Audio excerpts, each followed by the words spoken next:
So welcome everyone.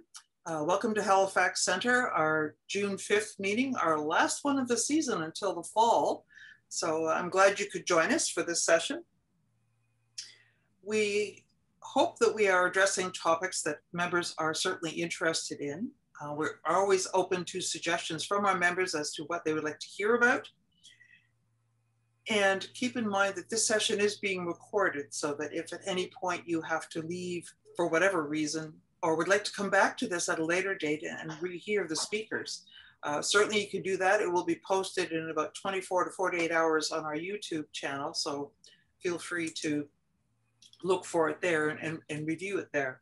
If you have questions, please go to the bottom of your Zoom screen into the chat and put your questions there, and we'll keep track of them and answer those questions at the end of each of the sessions. So that's number one. And for those of you who are joining us who aren't members, we strongly encourage you to become one. There are all sorts of perks to becoming one, such as a copy of the Observer's Handbook. That is everything you ever wanted to know about astronomy in the Northern Hemisphere, but we're afraid to ask. Also to note that on May 18th, there was an email that went out because of an error in one of the tables. So if you haven't already printed it off, you may want to do so. You also get a free copy of Explore the Universe, which is a observing program for beginners. You don't have to be a member to do this particular one, but you certainly do get it as a free copy as a member. And if you wish to purchase, there is the exercise book that goes with it so that you can fill out the charts and then submit it and get a certificate as a consequence. You also get a subscription to Sky News. Really cool stuff in there. There's a really neat article on Jupiter and Mars in here, along with the solar eclipse coming up and whatnot. And I apologize, but my June edition of the journal hasn't arrived yet. So, but if you do have the June one, there's a beautiful picture of the Witch's Nebula, I think it's called, or the Wizard's Nebula, sorry, on the cover. So you certainly get a copy of that. And there's 6 issues per year. That's from the national perspective. From here at Halifax Center, when you affiliate with us, you also have access to our library and to our observatory, as well as to our Nova Notes, which Lisa Ann Fanning and John McPhee are the co-editors for this particular edition. This is the previous one. There is a new one coming out, and we'll tell you more about that one later. So all sorts of reasons to join. So in the meantime, I'm going to share my screen for a moment. So I'd like to welcome everyone that's here. The Halifax Center, as well as the RASC, believes in and practices inclusivity and diversity. All are welcomed regardless of age, disability, gender reassignment, marriage and civil partnership, pregnancy and maternity, race, ethnic origin, color, nationality, national origin, religion or belief, or sex or sexual orientation. We are opposed to all forms of unlawful and unfair discrimination. We also like to make acknowledgement of the Indigenous lands. RASC Halifax Center would like to acknowledge we are in the Mi'kmaq, the ancestral and unceded territory of the Mi'kmaq people. This territory is covered by the treaties of peace and friendship, which Mi'kmaq and the Maliseet peoples first signed with the British Crown in 1725. The treaties did not deal with the surrender of lands and resources, but in fact recognized Mi'kmaq and Maliseet title and established the rules for what was to be an ongoing relationship between nations. Today's agenda, following this brief announcements that just made, Paul Gray will provide a photo montage of sketches and photos and videos that members have provided over the past month. We have our special guest, Lesley Sage, who's going to tell us about his life with nature, and nature being Nature Magazine. And then Chris Young, one of our members, is going to address the first in a series about astronomy lore. Our resident poet, Paul Heath, will provide food for the soul. There's a members question period in which we ask members to forward questions to us. Whether you're experienced or brand new to the organization, if you have any question whatsoever, we will certainly answer them, because keeping in mind, if you have a question, dollars to donuts, somebody else has exactly the same question. So, and we do have a question for that today. What's up in the June skies? Dave Chapman will provide what's up for the June skies, and I believe he'll have something as well for July and August, given we don't meet during those 2 months. And then we'll provide something called news from the board, and there's a lot to tell you. Following all that, as I said a moment ago, this is recorded, but once the meeting has completed, the recording is turned off, and we have something we call our Astro Chat. Members are invited to join us, so we can chat about anything and everything under the sun and the moon. So please join us in doing that. So I'm going to stop share here, and I'm going to hand it over to Paul Gray to do the photo montage. If you would, Paul, please. Can you see it at all, Paul? Well, I see my own PowerPoint, but I don't see the screen as you guys view it. Yes, Judy, it's showing.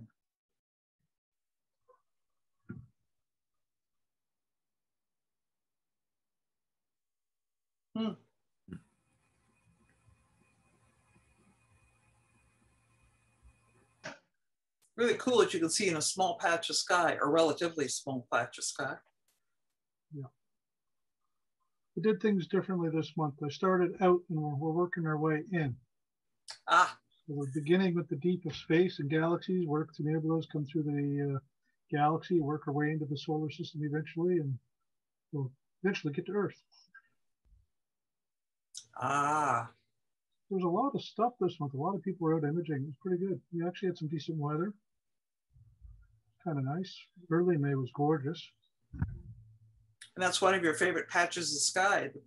Oh, down in the south there, yeah. Yeah.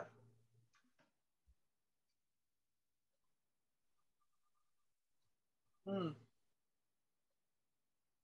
I think David's been the busiest of the bunch of us. I think so. Between the moon, the sun, the deep sky, he's always out.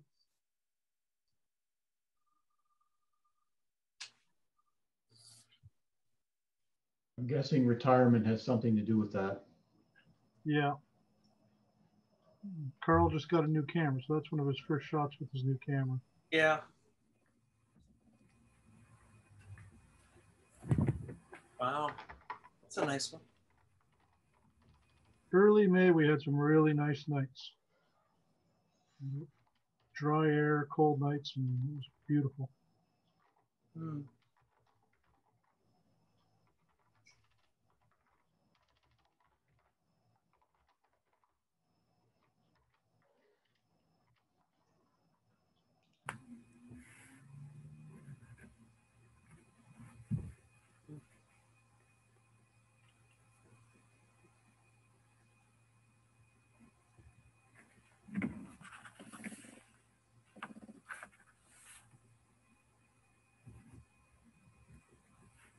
Wow.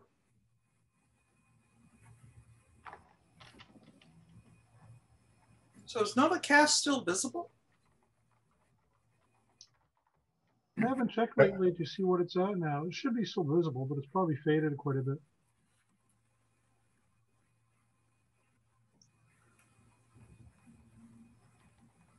Boy, David, you take some phenomenal pictures of that. He's getting some great solar images, isn't he? Oh, he does. Wow.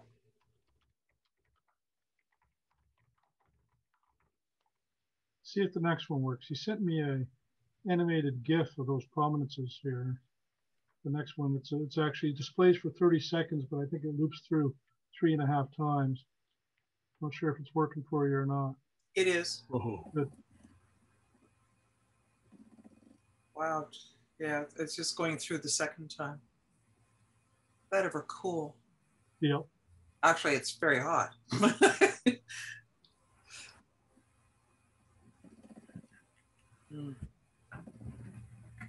Neat.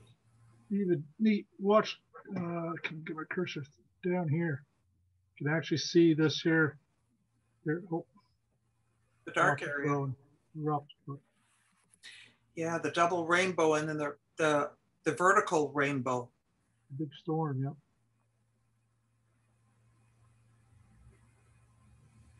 There was a ton of photos of that, so I just threw the one in. Hmm. Pesky power lines and phone lines, eh? Yep. Welcome to suburbia. Yeah.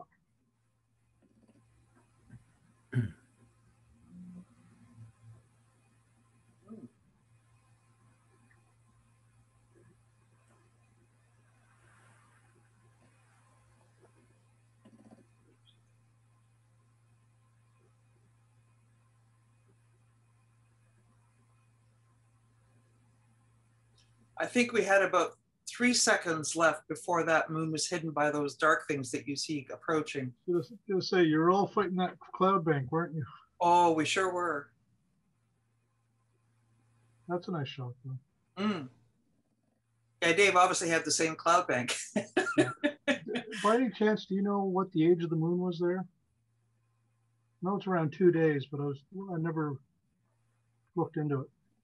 I can't recall. I don't know if Jerry would know or Dave. I think mine was about a day after new moon. He got his the day before, I thought, which included Venus. Mine included Mercury.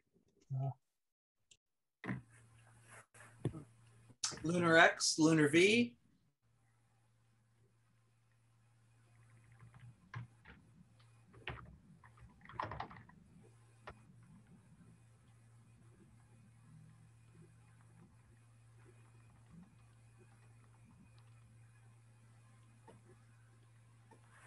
Hmm.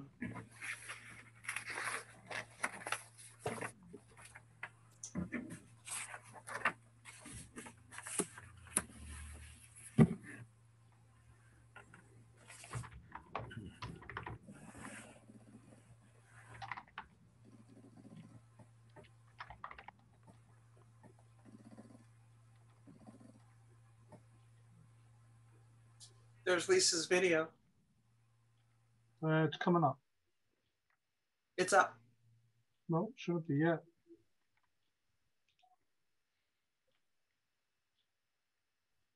There we go. Nope. No, picture.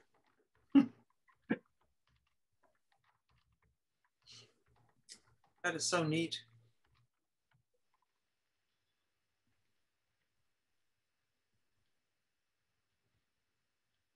Hmm.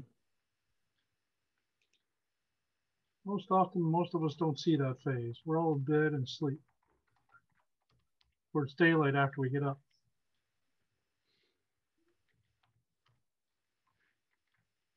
There we go. Now I have to click on it for this one.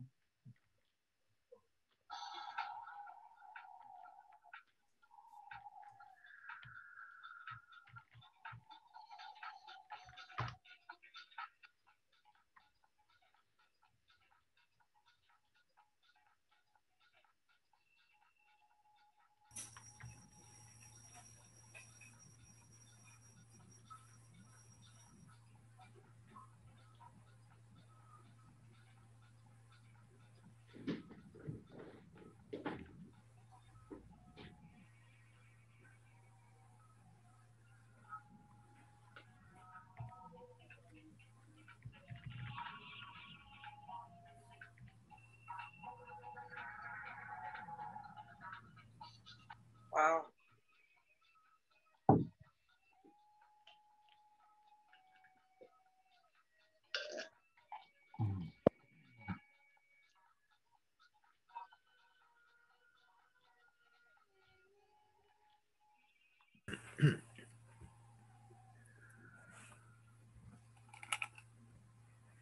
Cool.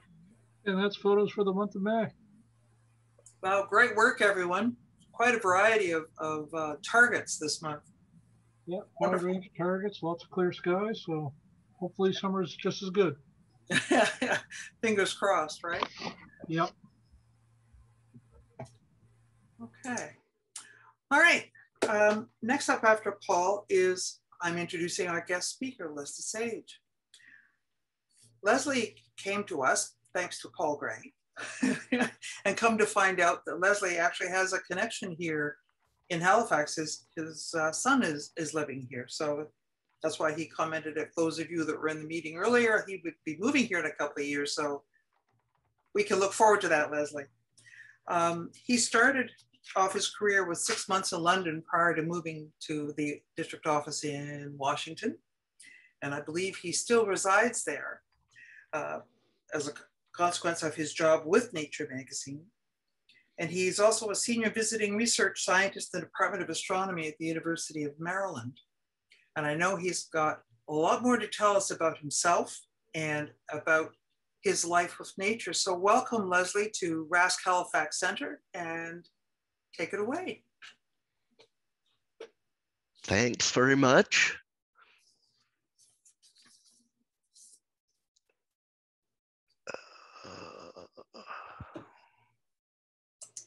Let's see. Okay. Can you see everything now? Yes, sir.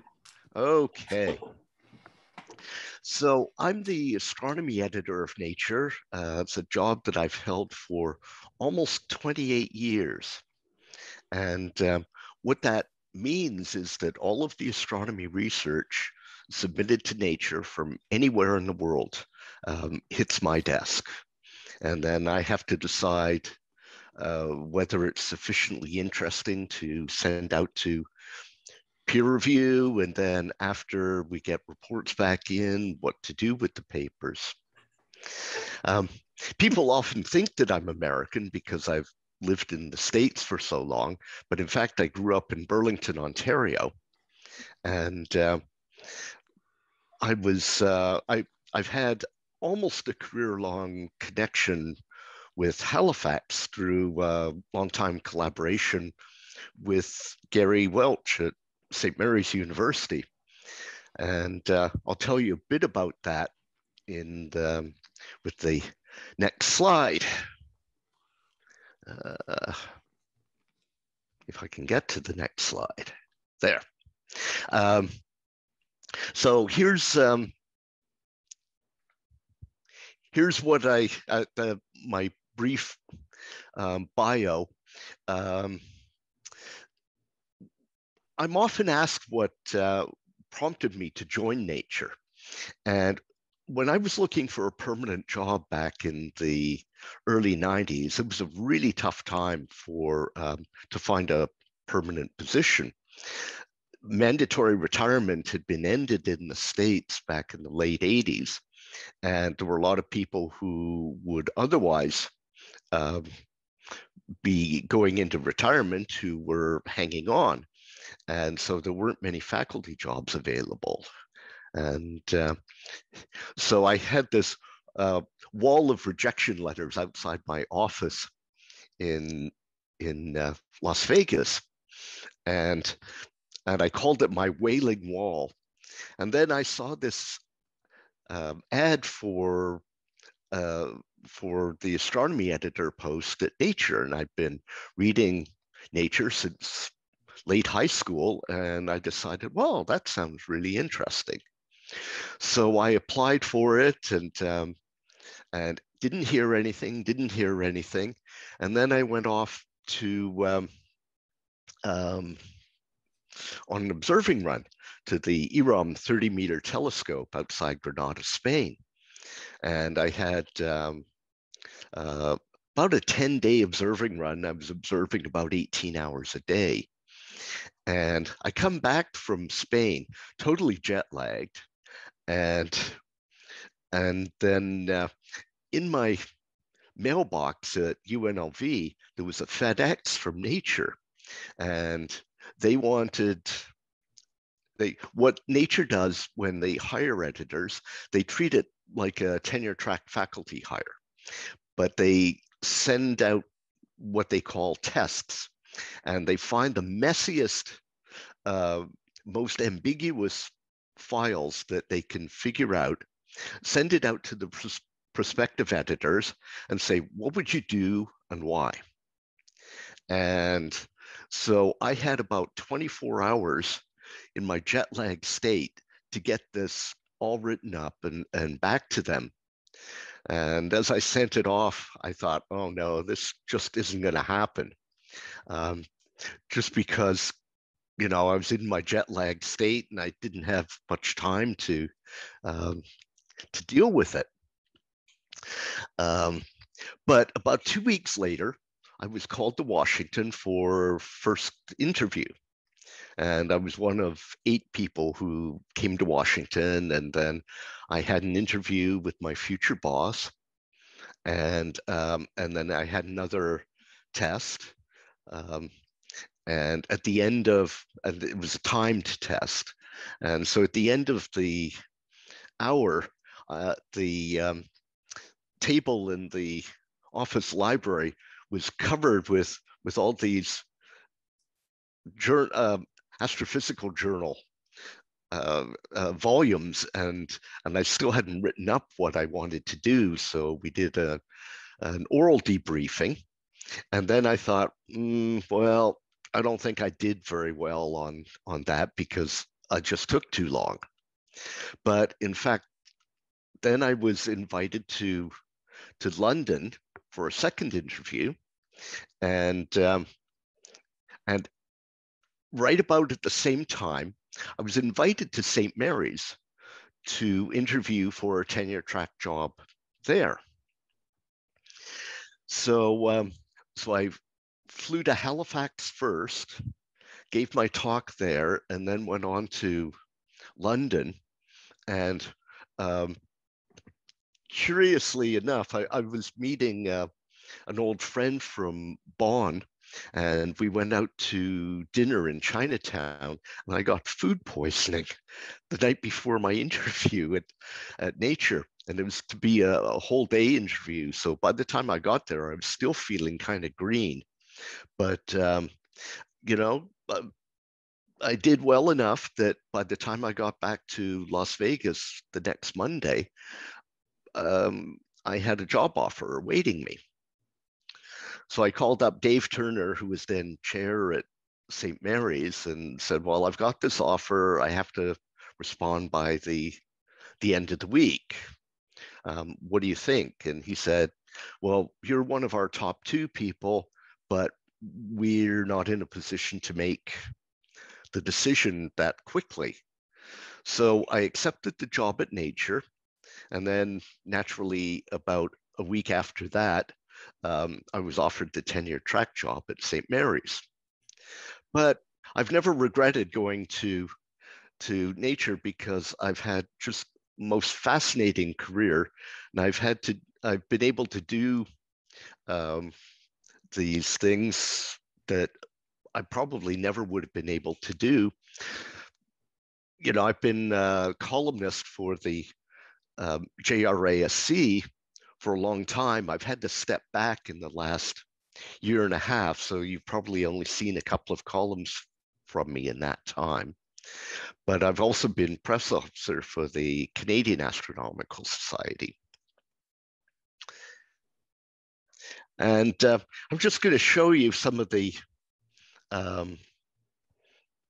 telescopes that I've used. Let's see. So for any of you've been to Kitt Peak, you'll see that the 4-meter mile telescope here, and then the Stewart 90-inch here.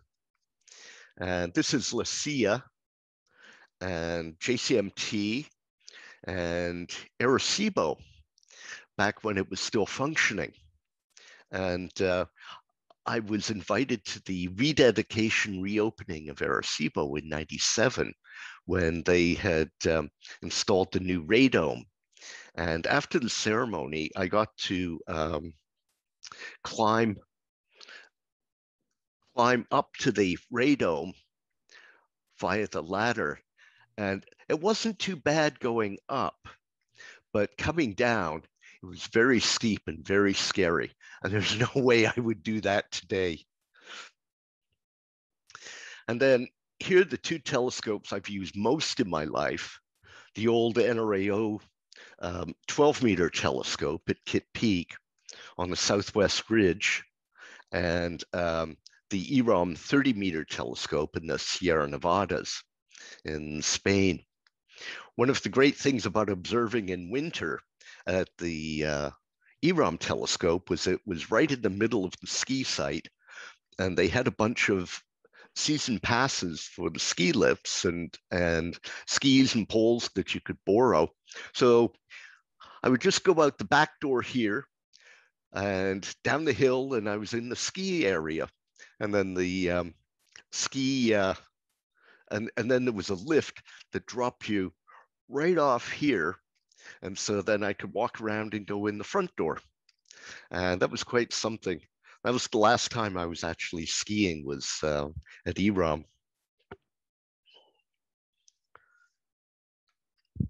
So my job at Nature is really quite exciting. And not only do I get to see the exciting results before anyone else, but I can actually help craft the papers. And I can help identify a diamond in the rough. And one of the things that I did, this was fairly early on. There was a guy by the name of Sliven who had been studying main belt asteroid rotation rates for his PhD thesis. And what he found was instead of a Gaussian distribution, which is more or less what you would expect, that asteroids rotated fast prograde or slowly retrograde. And there was very little in between. And so this paper went through about 3 iterations with the referees, and and Steve kept trying to come up with explanations for this. And I said, well, look, it's a really weird result. Nobody expected it. Just present it as an observational result. And in fact, it took about 2 years before Bill Bottke at Swery Boulder figured out what was actually going on. And it was the Yorp effect. And it was the way sunlight was driving asteroids into these two rotations states. And there was another funny story about Sliven, and I would not have been able to sort this out if I hadn't lived both in North America and in Europe. And so Steve's paper was nearing acceptance, and he and his PhD supervisor at MIT had just started up a collaboration with a group of astronomers in Finland. And the Finns got wind of the Nature paper, and they said, oh, well, we have to be co-authors on this. And Sliven's PhD supervisor pointed out, well, I'm not even a co-author on the paper. And so there were a lot of angry emails back and forth until somebody contacted me, and I said, okay, I know what's going on here. When you join a group in Europe, you're immediately on all the papers from that group, and it doesn't really matter how much contribution you had. And it doesn't work that way in North America. And so I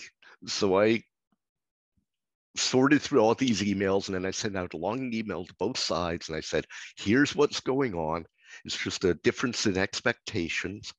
And what we're going to do is I'm going to make a decision based upon where the main author is. We're going to go by North American rules.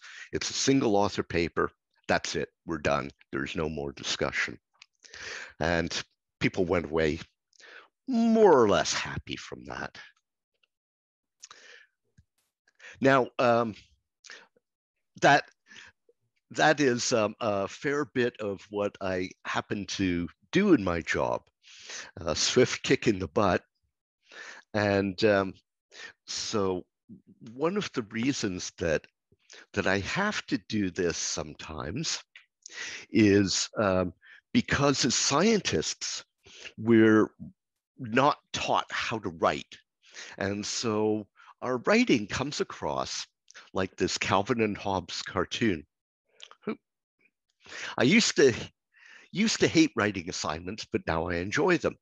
I realized that the purpose of writing is to inflate weak ideas, obscure poor reasoning, and inhibit clarity. With a little practice, writing can be an intimidating and impenetrable fog. Want to see my book report? The Dynamics of Interbeing and Monological Imperatives in Dick and Jane, a study in psychic transrelational gender modes. Academia, here I come.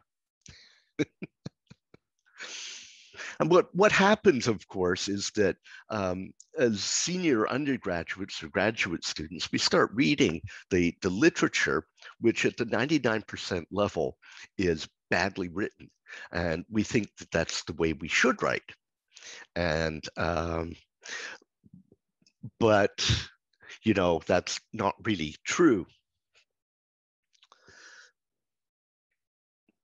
Now, one day in the late summer of 1995, I pulled a new manuscript off the top of the new manuscript pile, and it was from two guys I'd never heard of, Michel Mayor and Didier Queloz.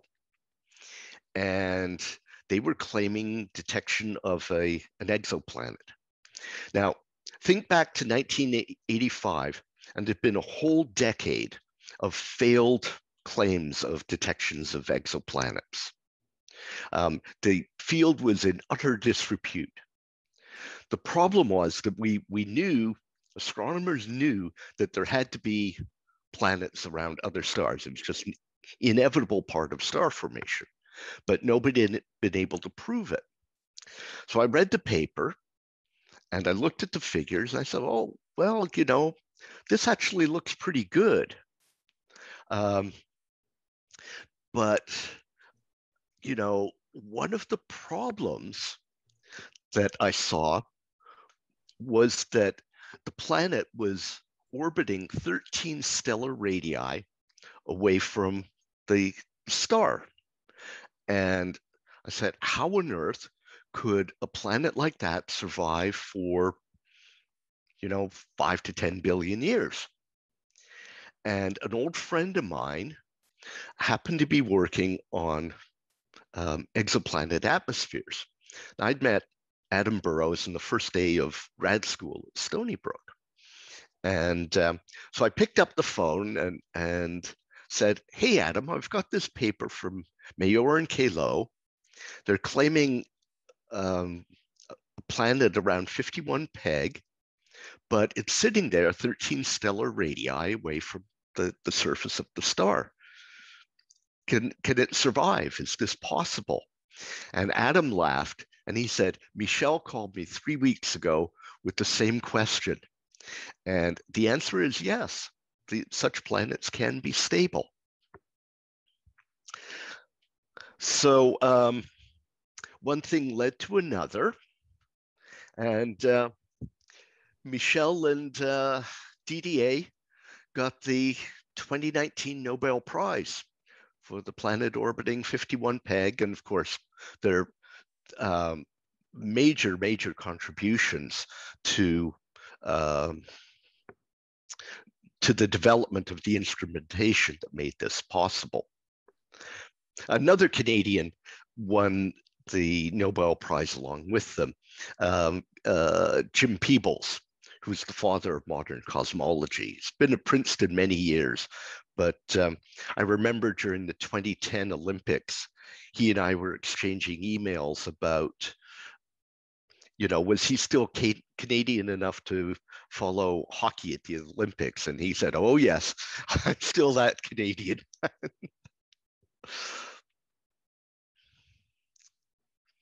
And so I have lots of great stories from my time at Nature.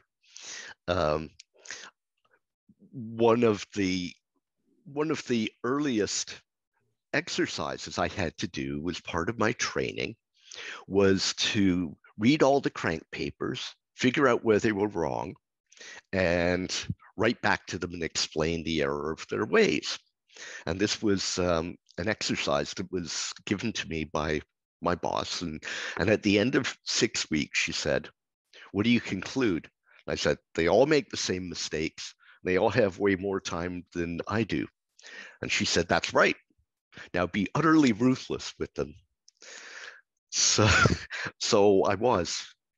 And, but one of the entertaining cranks that I had was the Face on Mars guy. And he submitted 2 papers to me as, what was his name? He's dead now, Van Flandern. And he submitted 2 papers and I rejected them. And he called me up and he said, "Why did you reject my papers?" And he said, "They're crank science." And he was very calm and he said, "You know, other people have told me that before, but there really is a conspiracy at JPL to hide this." And so I said to him, "Well, you know, if there's a conspiracy, I'm sure that the National Enquirer would be interested in talking to you."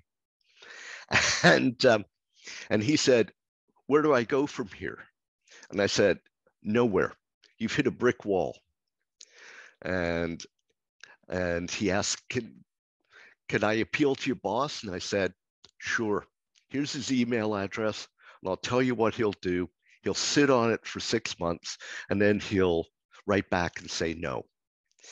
And so immediately after I hung up, I called my boss and explained this conversation. So that's exactly what he did. He got the email from Van Flandern. He sat on it for 6 months and then said no.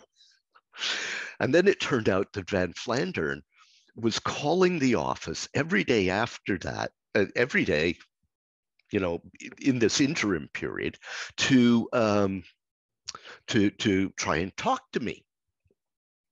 And no, it was after the rejection, but before I had the conversation with it. And my admin assistant, I overheard this conversation one day, and she said, "Oh yes, Dr. Sage is in another meeting.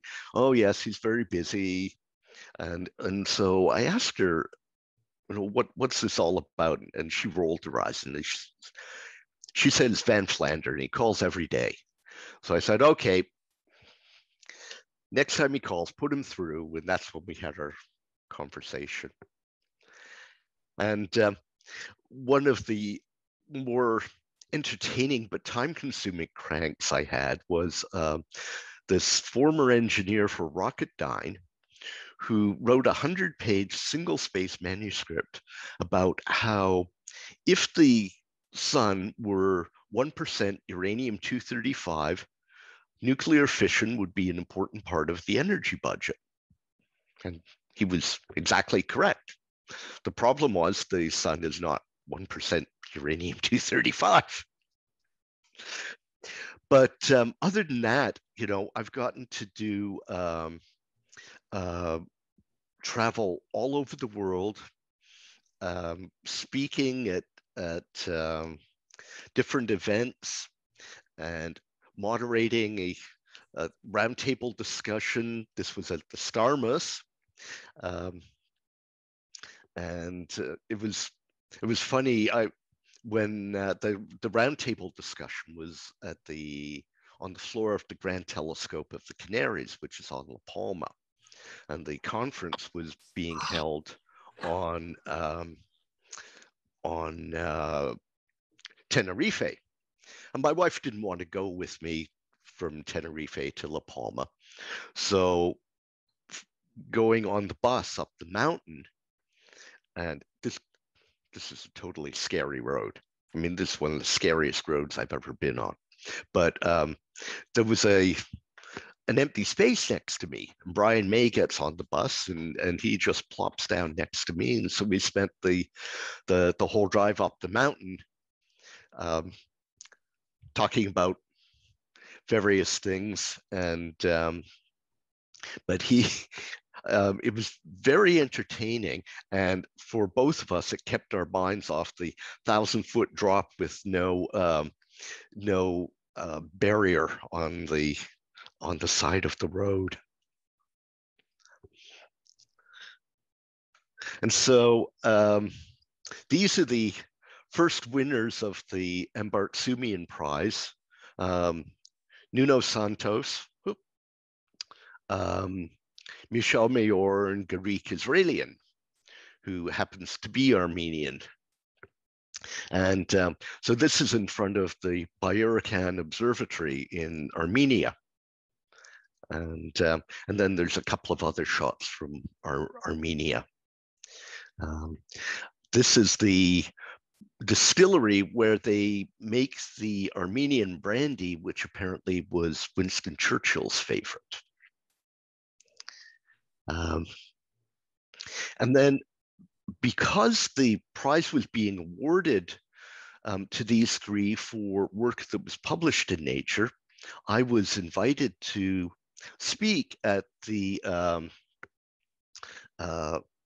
prize ceremony, and I thought this was going to be a moderately low-key affair, and it turned out when I got there, there was a crowd of 2,500 people.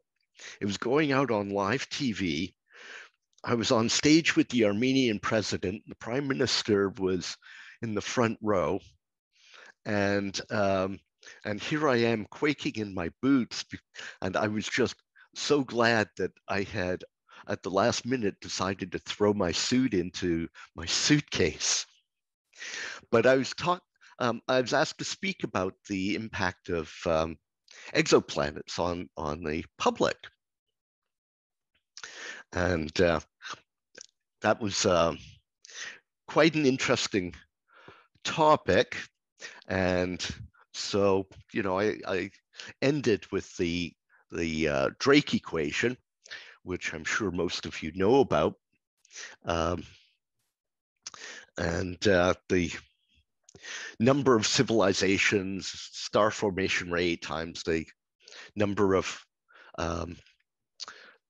stars with planets, and going through to the end, and then the number of planets that have civilizations capable of communicating with us, times the length of the lifetime of those civilizations. And in modern astronomy, these two numbers are the most uncertain. And I would argue that given the way that we tend to be destroying our planet, the length of the lifetime of a civilization might be very short. And so when we had dinner at the Armenian presidential palace afterwards, and Igor Chilingarian was seated next to me at my table, and he said, "Oh, I loved your talk, especially the last bit about the length of the civilization." And then we had the Human Genome Project. Nature published the Human Genome Project in a series of papers. And so I was at the big party at the National Building Museum, and Science had published a paper from Craig Venter with also reporting human genome. And so there were 5 directors from NIH involved in the Human Genome Project, including the present director of the whole show, Francis Collins. And so after the little award ceremony and stuff like that, the 5 directors went off and came back with T-shirts on that had the directors and guitars on them, and they had instruments set up, and so they started playing folk songs related to the human genome. And so the editor-in-chief of Nature happened to be talking to Venter at the time that this concert started. And one of the songs they sang was, "This gene is my gene, this gene is your gene." And Venter is glowering away. And everybody else in the audience is just laughing out loud. That was quite an experience. And what did? Oh, and here was my first trip to Australia. And I was invited to Australia to speak to a group of a big library conference about how nature selected papers, and my best friend Doug Hamilton was on sabbatical in New Zealand at the time, so he flew over after I'd given my talk, and so we walked around the opera house, and here we are at Circular Quay at happy hour. One of the things that, for those of you who've not been to the opera house, that you don't really realize from the pictures or even from TV is just how steep these are. You can sort of get a sense here, but they are much steeper when you're standing down here than they look like in pictures. Anyway, Doug and I then went off on a walkabout for about 4 days in Australia. We went to Dubbo, and then we went out to Coonabarra Brand, which most astronomers just refer to as Kuna. And then we visit the Anglo-Australian telescope, as it was then known. It's AAT still, but I don't know what the other A stands for now. So we stayed at a B&B, and after we got home from the pub, we were standing in the driveway at about 11 o'clock at night and just chatting away. And then I realized the next morning, Australia is home to about 20 of the 25 most poisonous snakes in the world. And we probably shouldn't have been standing in that driveway for so long, but live and learn. And after we visit the AAT, we went to the Warrumbumbles Wilderness and saw these wild kangaroos. And so you could get up to about 20 feet within them, and within about 20 feet of them, and then they would just start bouncing away. And they weren't aggressive at all. But boy, their toes on their back feet, whew, I mean, if they got angry with you, you'd be in real trouble. And then I went to South Africa, and here's the South African Large Telescope, and there it is at sunset. And then I went off to Sun City to take a tour around, and there was a zebra. And so this is a meter from my car. I just rolled down the passenger window because I was, driving on the right in the steering wheel's on the right in South Africa, and took this picture. And here's Table Mountain from the Victoria and Alfred waterfront. And let's see.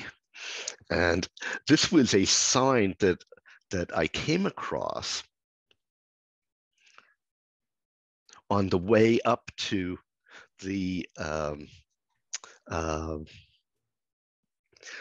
to the salt site in the desert. Fasten safety belts and remove dentures. We weren't driving on that particular road, but boy, I'd never seen a sign that said the road was so rough that you had to remove your dentures. And then I was on a dawn safari drive, and there were these lions walking past the vehicle, and this is a canvas-sided open-air vehicle, and you know, they're just walking through the brush. And so I said asked the tour guide, is it safe? I mean, we just have canvas sides here. And he said, you're perfectly safe as long as you stay inside the vehicle. If you get out of the vehicle, you're instantly identifiable as food. So stay in the vehicle. And this is a picture from the ALMA inauguration. And this is Chris Hadfield speaking from the International Space Station. And so I was down in Chile for this ALMA inauguration, and some of you may have noticed my background for these slides is from the high site at ALMA, which is quite an amazing place.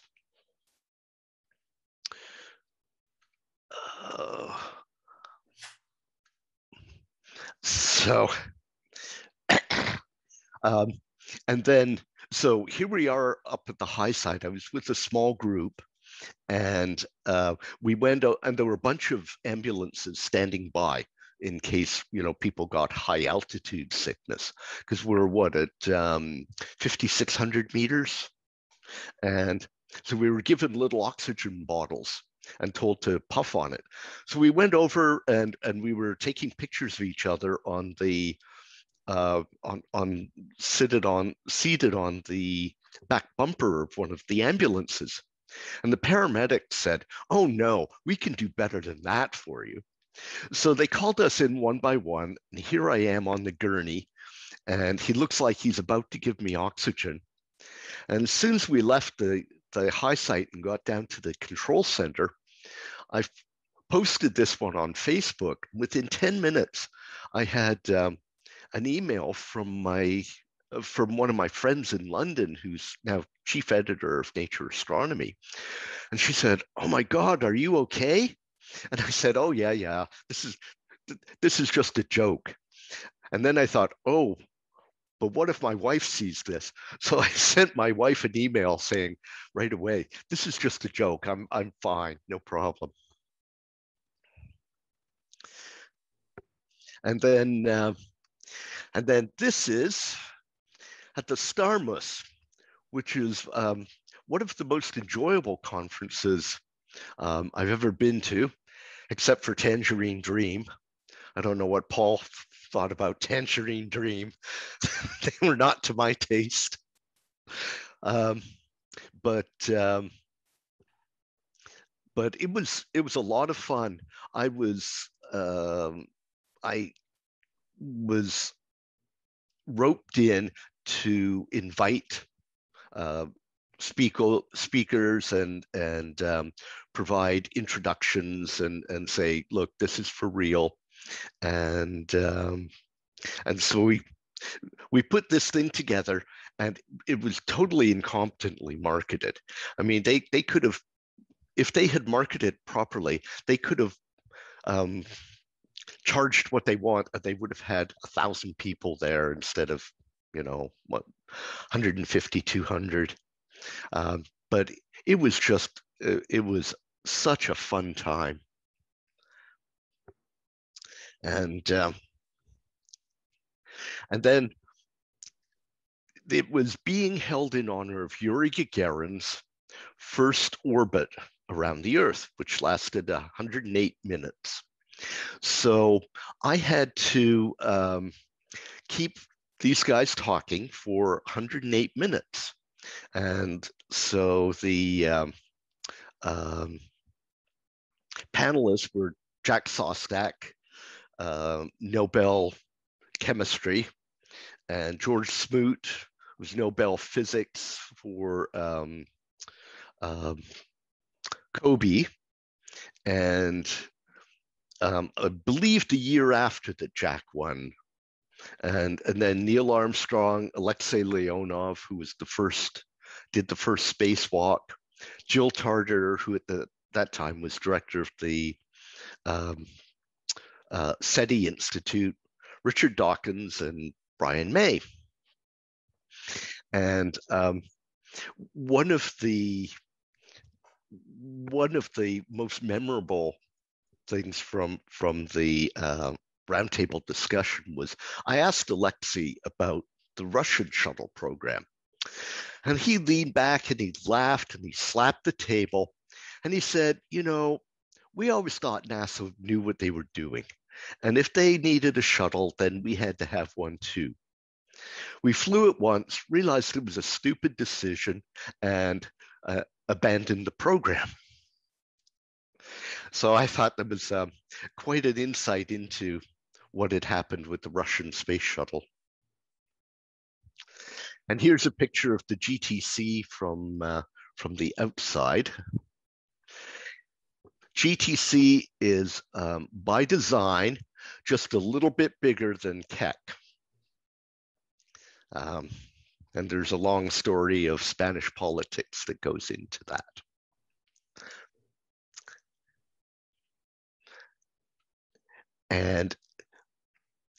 And then we have this is the last night of the conference, and there's Catherine Gray with Neil Armstrong, and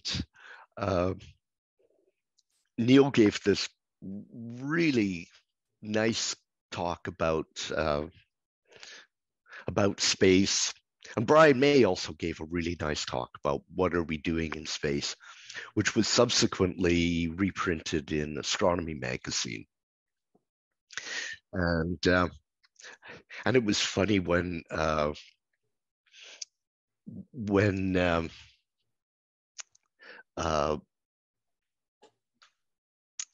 Neil arrived was the night of the banquet, and Buzz Aldrin was at the beginning of the conference, and Buzz and Neil were never in the same place at the same time. They were like fermions. And so my wife and I are having dinner with George Smoot and his girlfriend of the day, and Kip Thorne and his wife. And it was funny because for those of you who might know Smoot, he's quite a character.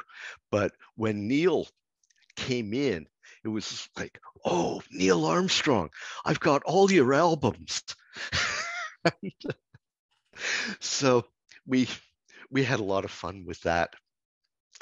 And then the final musical performance of the conference was, of course, Brian May with We Will Rock You. And Brian, when he's not in his rock star persona, is actually a very shy and reserved person. And then a few years later, in fact, I wrote the basis of this talk for this trip. I was in Xi'an, China, and I was taken to see the Terracotta Warriors, which are quite something if you ever get a chance to go there. And there's the Emperor's coach. And then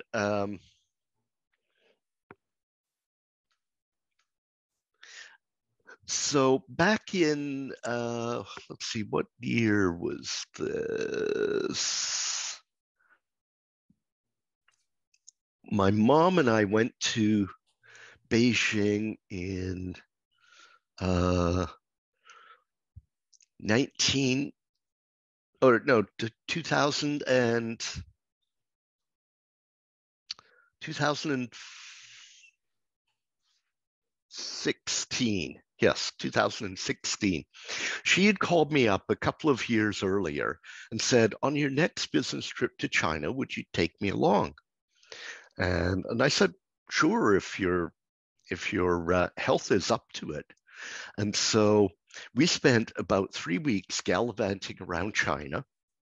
So here we are in front of the Olympic Stadium, and then on the Bund in Shanghai at night. And then this is the Purple Mountain Observatory in the mountains above Nanjing. Of course, you know, they don't do any serious astronomy from there anymore. And then my mom had her 86th birthday in Nanjing, and they even arranged a birthday cake for her. And then a few years ago, well, when was it? I was invited to the Genoa Festival of Science, and I gave the same talk there that I had given at the Starmus, and I had been assigned the title. That's what the invited speakers were given at the Starmus. We were given titles and told to write a talk around it. And it was how astronomy has changed what it means to be human. And it was really just the historical highlights from astronomy, starting with Thales of Miletus and, you know, stepping through Copernicus, Galileo, Newton, Einstein, Hubble. And but it was very well received, and I had like 30 minutes of questions afterwards. And it was a lot of fun. My wife went with me on that trip too. I try to take her on a business trip every couple of years, and if you've never been to Genoa, I would highly recommend it. It's a much more real place than Venice.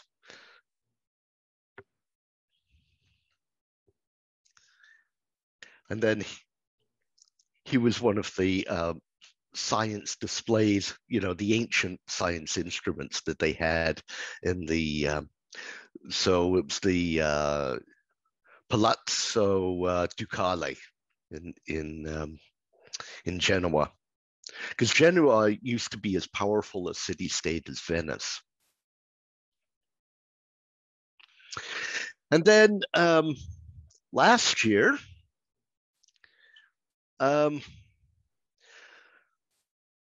was fortunate enough to have some of my prizes, some of my papers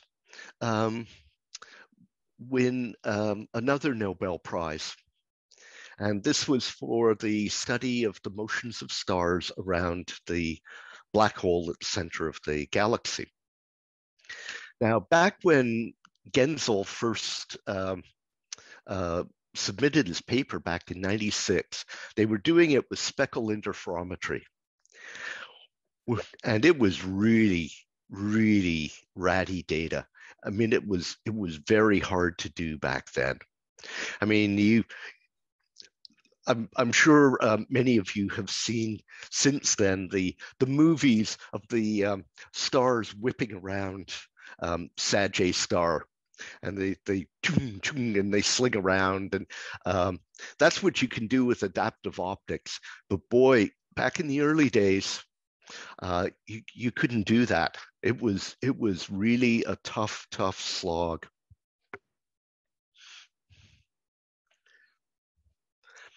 And then here were the, I just did the abstracts for anyone who had the historical interest. And, And Andrea gave the Helen Sawyer Hogg lecture at the most recent Casca meeting. And she and Gensel are really nice people.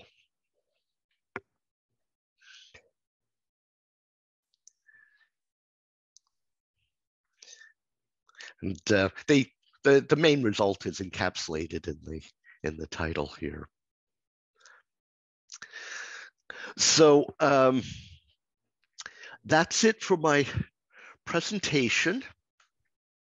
And I'm happy to take questions about anything. And here's where you can reach me if you want to follow up. This is my cell phone number, which will go away when I move to Halifax, and as will my Nature email. But once I'm safely settled in Halifax, I'm sure that Dave Lane will be able to distribute my contact information once I'm there. So I'm going to open it up for questions now. Yeah. Should I stop? Should I stop sharing? I'll leave that to you. You can if you wish. There aren't any questions in the chat, but if people would like to put them there, or now that his presentation is over, if you want to unmute yourself and ask a question, please feel free. Dave. I'll ask a question. Of all the papers that you have handled, what would you say would be the most surprising result, or a topic that you never thought would have been figured out or solved or observed, something that was completely unexpected? It would be a difficult question. Well, yeah, by definition that nature looks for the unexpected stuff. The one that slipped through my fingers, it was the most unexpected, and that was the first fast radio burst. And I got this paper in. Duncan Lorimer was the lead author, and I sent it out to referees, to 3 referees, and they all came back and they said, we don't know what to make of it. It's a one-off thing. And so so Dunk went off to Science and they published it. And for about 5 years, the running assumption was that it was a leaky microwave at the Parkes telescope. And that's what had caused the radio burst. And then the repeater was seen in 2012. And that paper was published in Nature. And we've had this whole string of great FRB papers since then, including quite a few CHIME papers. And I put CHIME on the cover of Nature a couple of years ago. And that was a lot of fun, because I was really pleased to be able to champion some Canadian astronomy. I mean, there are a lot of Canadian astronomers around the world. I know more Canadian astronomers outside Canada than I do inside. One of the weirdest papers that I ever saw was from a bunch of theorists. And this was, I've been at Nature maybe a couple of years. And the paper was, the bottom line was, gee whiz, guys, wouldn't it be great if the Hubble constant were 37? It would solve all these problems. And I looked at it and I said, yeah, but it isn't 37. Not even Alan Sandage thinks it's 37. And so I rejected it, and it appeared in Science. And the day it appeared, my PhD supervisor called me up, and he was chortling with laughter. And he said, "Did you see what they published in Science?" And I said, yeah, I rejected that.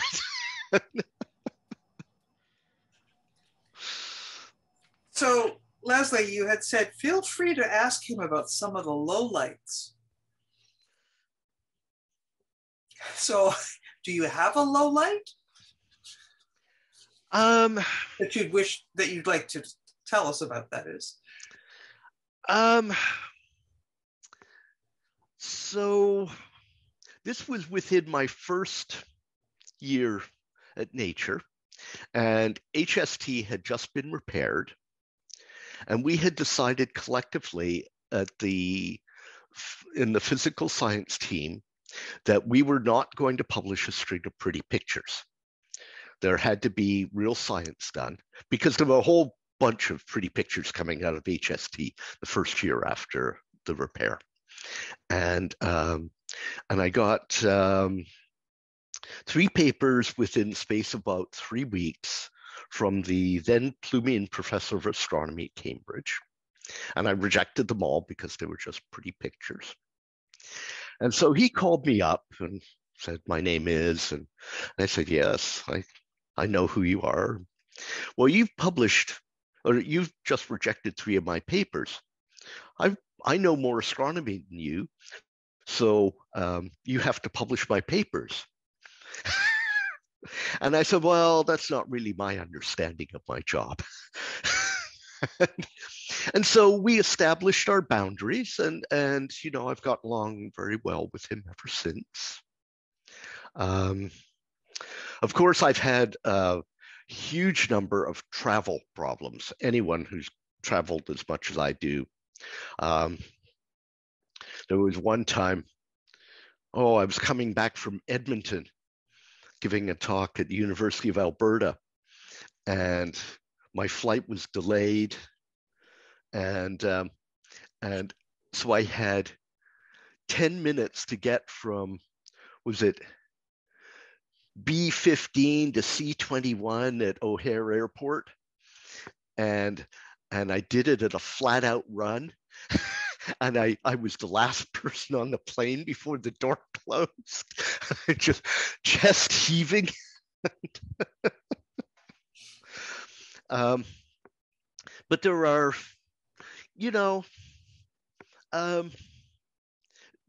I can honestly say that there have been low points, but my career has been dominated by the highs and by all the fun I've had. So.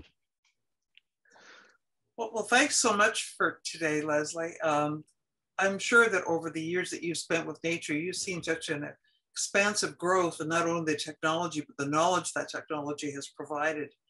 And it just must be exciting to be on that forefront, to see it actually change so much. Well, to give you an example, when I was in grad school, and we were taught that type 1a supernovae were white dwarfs orbited by a main sequence or giant star that was overflowing its Roche lobe and dumping gas onto the white dwarf until it hit the Chandrasekhar mass and blew up. There is no observational evidence to support that whatsoever. And so that paradigm has been completely turned on its head. And it looks like they're all, or almost all, white dwarf collisions now, or white dwarf mergers. So, astronomy has changed out of all recognition since I joined Nature. I can believe it. Well, thank you so much for today. Okay, and I'm going to head off, and there are some dogs that need walking and groceries that need shopping. But thanks for inviting me, and I had a great time, and I hope to see you all in person in about 3.5 years. We'd love to see you, and hopefully by then we will be in person. Yes. You might want to buy your real estate sooner rather than later, because it's the market's going up here. Yes. Well, my son's been warning me about that. his house has almost doubled in value since he bought it 2 years ago. Yeah. So, Wow. All right. yeah. Anyway, Bye. Thank bye. you. All right. Bye, Lesley. Thanks again. Okay. Well, thank you to Lesley.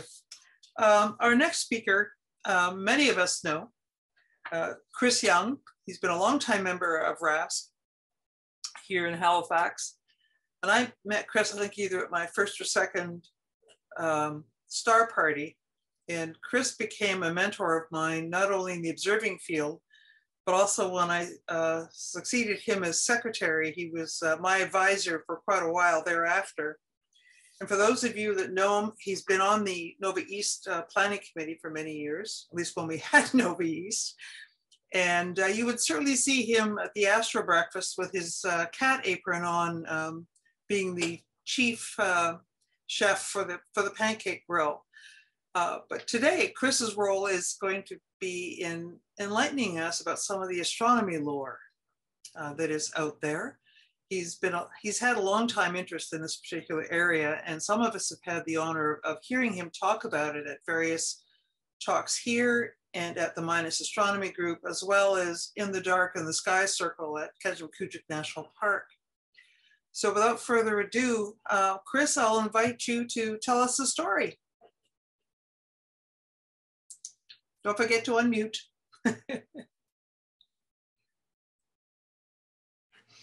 How about that? Perfect. Thank you, Judy.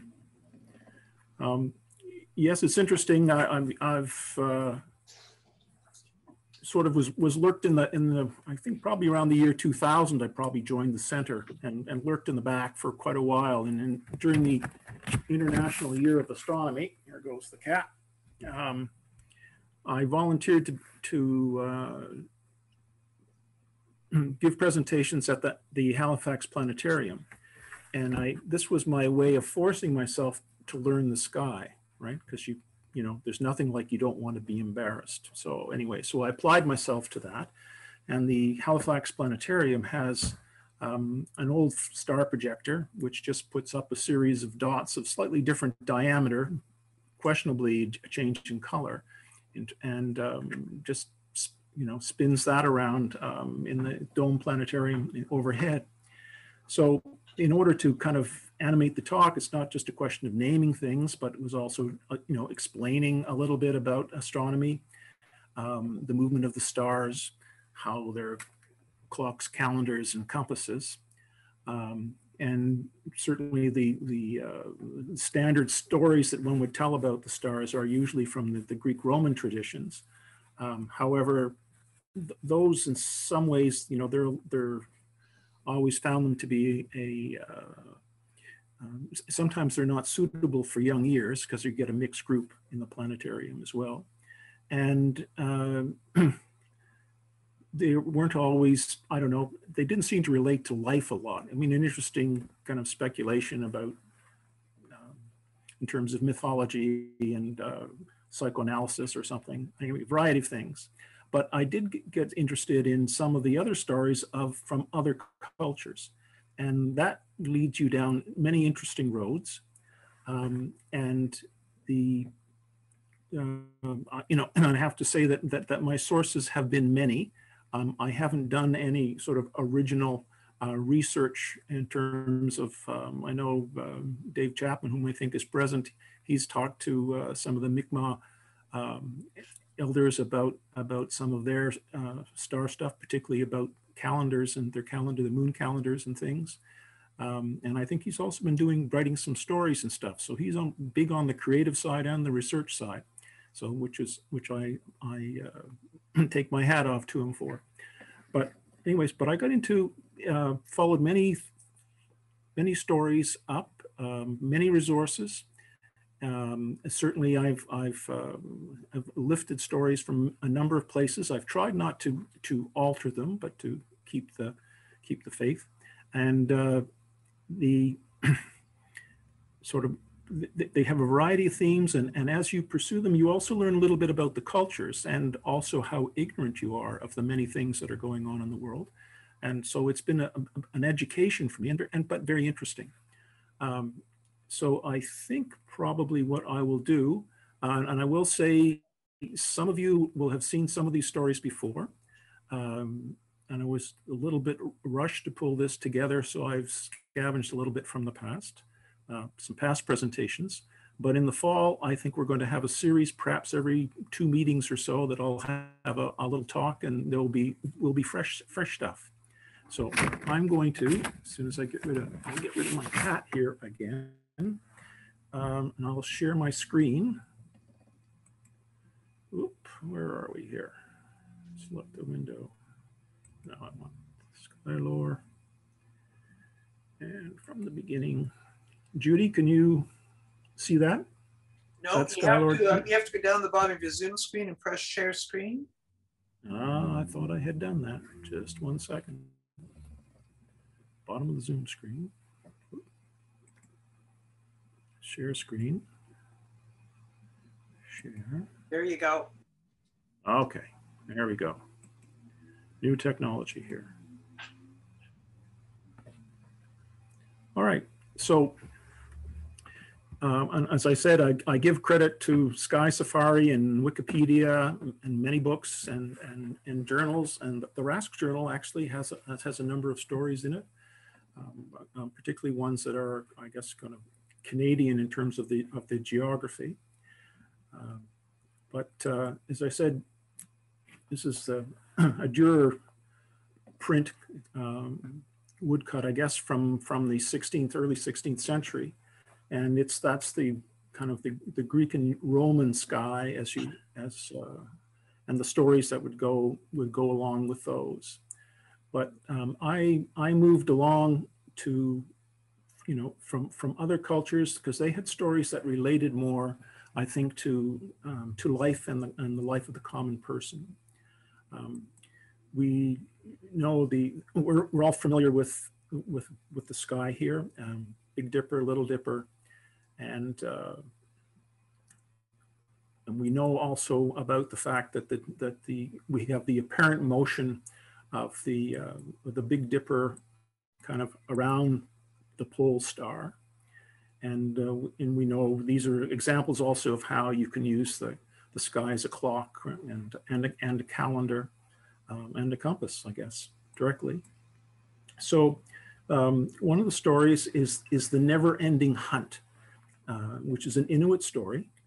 And it is about 3 hunters who are pursuing a bear we have here in the sky.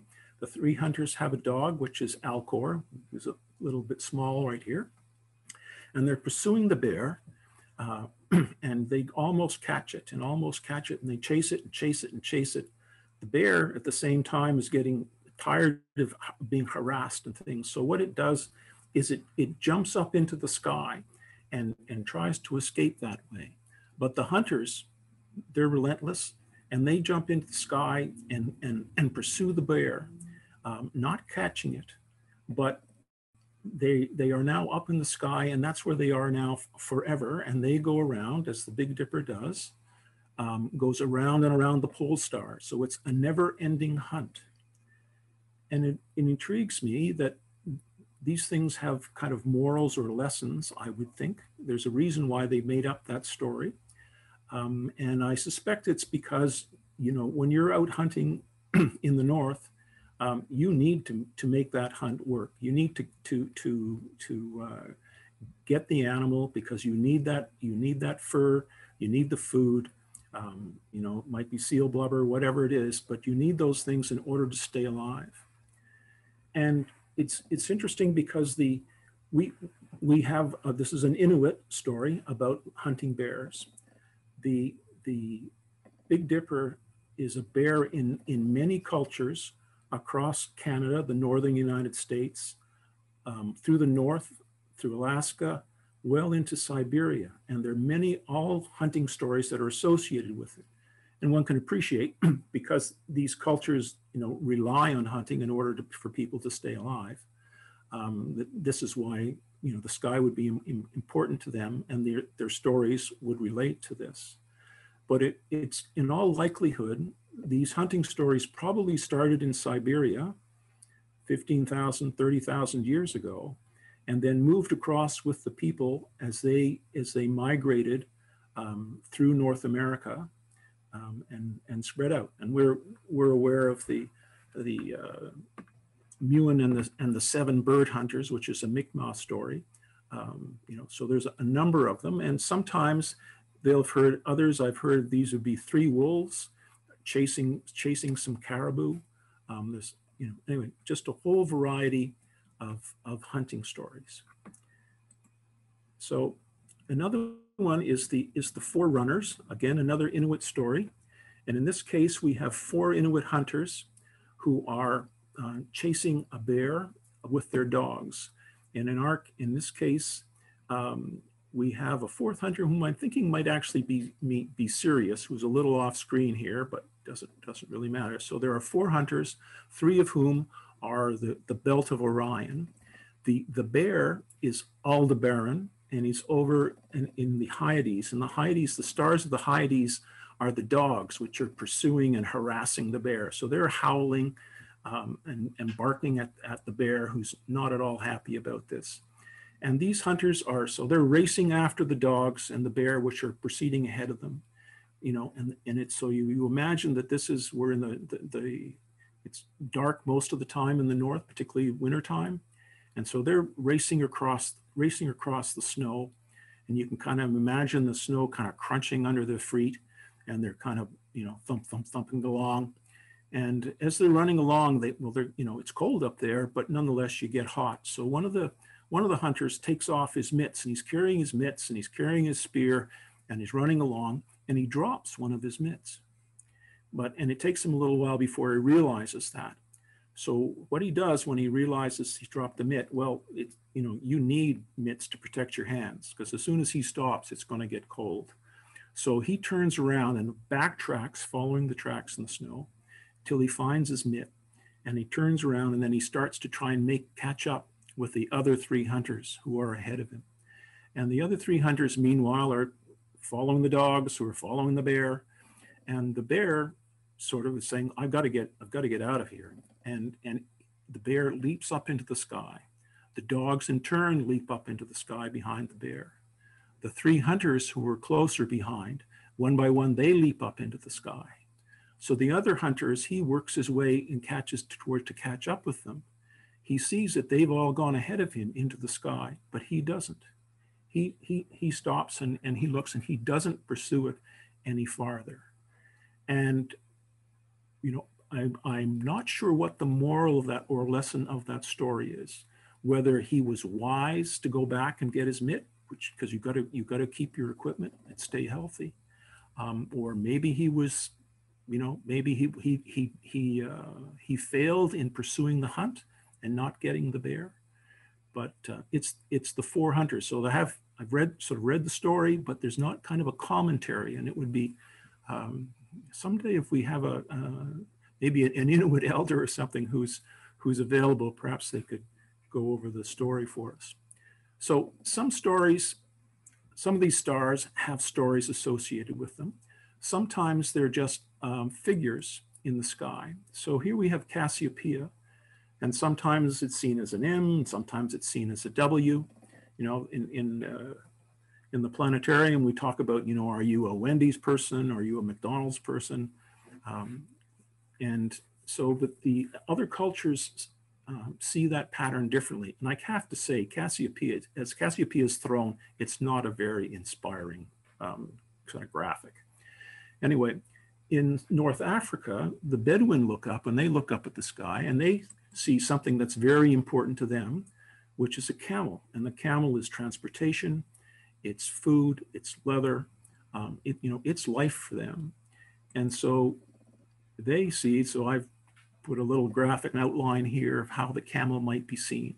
And this is a one-humped camel. The camels with 2 humps were the ones that served the Silk Road up through in the Far East, and we're talking about the Middle East. So that's kind of an example of the W pattern. So with the M pattern, there's a First Nations group of people, the Pima, who are in the southwestern United States. And they look up, and what they see is they see a spider. And I have to admit, it's a pretty good fit. Now, you might be a little uncomfortable with a spider that's that size up in the sky, but it's a, a far better fit than Cassiopeia's throne, far more interesting and memorable because you won't forget it. Now, in some of the stories, they have sky stories from all over the globe. And one of my favorites, some of them are creation stories. How was the world created? How was the sun or the moon? Where did these things come from? So one of the stories that is something of a kind of a creation myth relates to a young man and a young woman, and they live out in the savannah of Africa, right? So it's kind of coarse grasses and the odd tree. And this is a time before there was any moon or any stars. So during the day, the sun was out, everything was bright. You could proceed around just as we do today. However, at nighttime, it was pitch black, right? Absolutely black. There is no light. And so what was important was that at the end of the day, before the sun set, it was important that you got back to camp, because if you didn't find your way back to camp by the time the sun set, then there's a good chance you were never going to make your way back. And there are many predators out in the night, and you might well not, not ever going to return. So we have a situation where the young man has gone off hunting through the day. His partner, the young woman, is looking after the campsite. She's preparing food and meals. She's collecting edible material, sort of somewhat, I guess, a little bit of a traditional role. But the day goes on and the sun's getting low in the sky, and she's getting a little bit worried because, where is her partner? He should be back by now, because, if it gets totally dark, she's not likely to see him again. So the sun hits the horizon, going down to the horizon, and then we have this black curtain that falls across the earth. And she's had the fire, she's built the fire up, but he's not there, and she's desperate. So what she does is she goes to the fire and she puts her hands in underneath the coals and the ashes, and she throws them high in the sky, and the heat of the fire takes them up, and they become it becomes the Milky Way and all the stars. And then he sees this column of light, and he finds his way back to the camp, and essentially is saved. Otherwise, those things that go bump and bite in the night would have gotten him. So that's how we ended up with the stars and the Milky Way. And there are a variety of stories, a number of African stories, which essentially talk about where the stars come from and the Milky Way. And they're different stories from this one, but this is certainly one of my favorites. So another one from South Africa relates to what we would call Orion. And in this case, the interesting thing is I had found a poster that came from the South African Astronomical Observatory, and they had published a series of posters to popularize African astronomy. And anyway, I happened upon one of these posters, and there was something kind of familiar about it, and I sort of read the story, but didn't quite make the connection. So the thing is that in Africa, South Africa, things are essentially, I'm going to say, upside down, right? So we have Orion is upside down. So Rigel's here. This is Betelgeuse, and we have over here is Aldebaran, and the Pleiades are down over here. So this is part of a fragment of the poster, and as I said, upside down to us. It was a little confusing to me until I made the jump. And we have the Pleiades, Aldebaran, over here is Betelgeuse, and these are the belt stars of Orion. And so the story is about the hopeless hunter. And it involves a young man who's not very skillful, and he has 7 wives who are the daughters of a sky god, and the 7 wives are the Pleiades. And they're after him because he never brings home game. They're really annoyed, and they say, listen, there's some zebras. Go out, shoot a zebra, and bring back something. If you don't, and like really don't come back if you're not successful in the hunt. So he goes out and he takes his bow, and he has only 1 arrow because he's lost the other ones. As I say, not a great hunter, not a skillful hunter. And he goes out and then he fires an arrow at the zebras, and the arrow goes past and he misses. And so that arrow is the sword, what we would call the sword of Orion. So he's overshot that. So he's thinking, great, now I got to go retrieve my arrow and then sneak up on the zebras again and take another shot. But as he's starting to do that, he notices what is Betelgeuse, which is a big lion. And the big lion has been watching the zebras and has been watching the young man.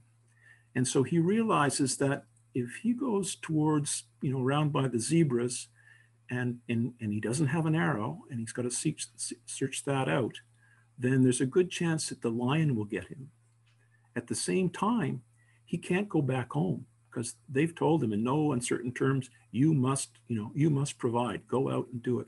So anyway, so there he is out in the dark, or not, I should say out in the dark, but sort of in between a rock and a hard place. He's cold, he can't go forward, he can't go back.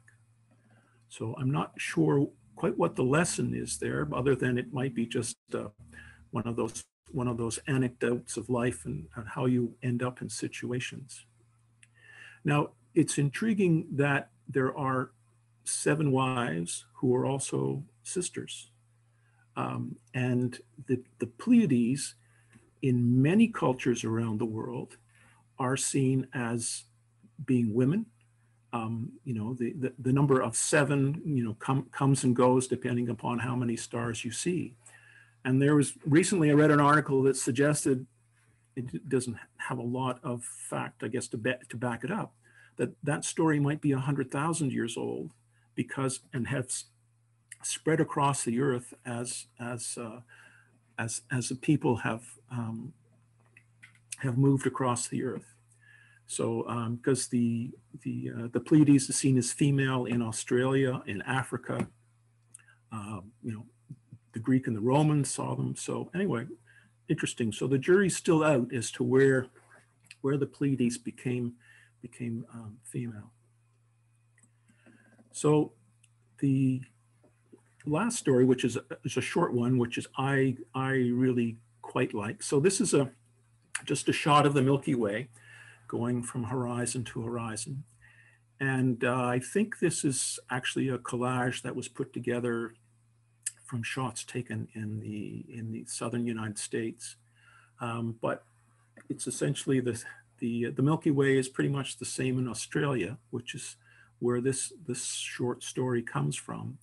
And that is in Australia, I guess in at least one particular group, when you pass away, you ascend up to the great river in the sky. So the Milky Way is the great river, and all the stars on either side are campfires, and that's where your ancestors are. And so when you go up, you're taken up in a canoe and you go up the great river and you take your place with your ancestors. And then when that canoe is then sent back down to Earth as a shooting star, which I think is a kind of a lovely little story. Now, when I got intrigued with the Australian and Aboriginal stories, one tends to think of the Aborigines as being kind of one particular group. But when the British arrived on the shores of Australia, there were over 400 separate languages and many dialects right? So there was a lot of different kind of peoples. They have stories. Some of the stories are the same, some of them are different. But in searching out these stories, I've learned to kind of appreciate, well, understand my ignorance, and appreciate the number of peoples and cultures that are out there. So anyway, so that's my kind of last story. And as I said, Judy has invited me to participate with it, maybe perhaps every couple of meetings starting in the fall. And I will bring forward stories that are perhaps new to you. Some of them will be different versions of stories for the stars that we see there. But certainly all the people of the earth have looked up in the sky for all time, and they have seen patterns and made up stories about things that were important to them. Anyway, it's it's a lot of fun to get into. I will also share my resources in terms of, here are the books that I've been reading. Here are some articles that you can find. There are even now, I've also discovered on YouTube that there's lots of stories that are told on YouTube. So anyway, it's very rich out there, and I'll share with whatever I find with you. So Judy, that's it for me.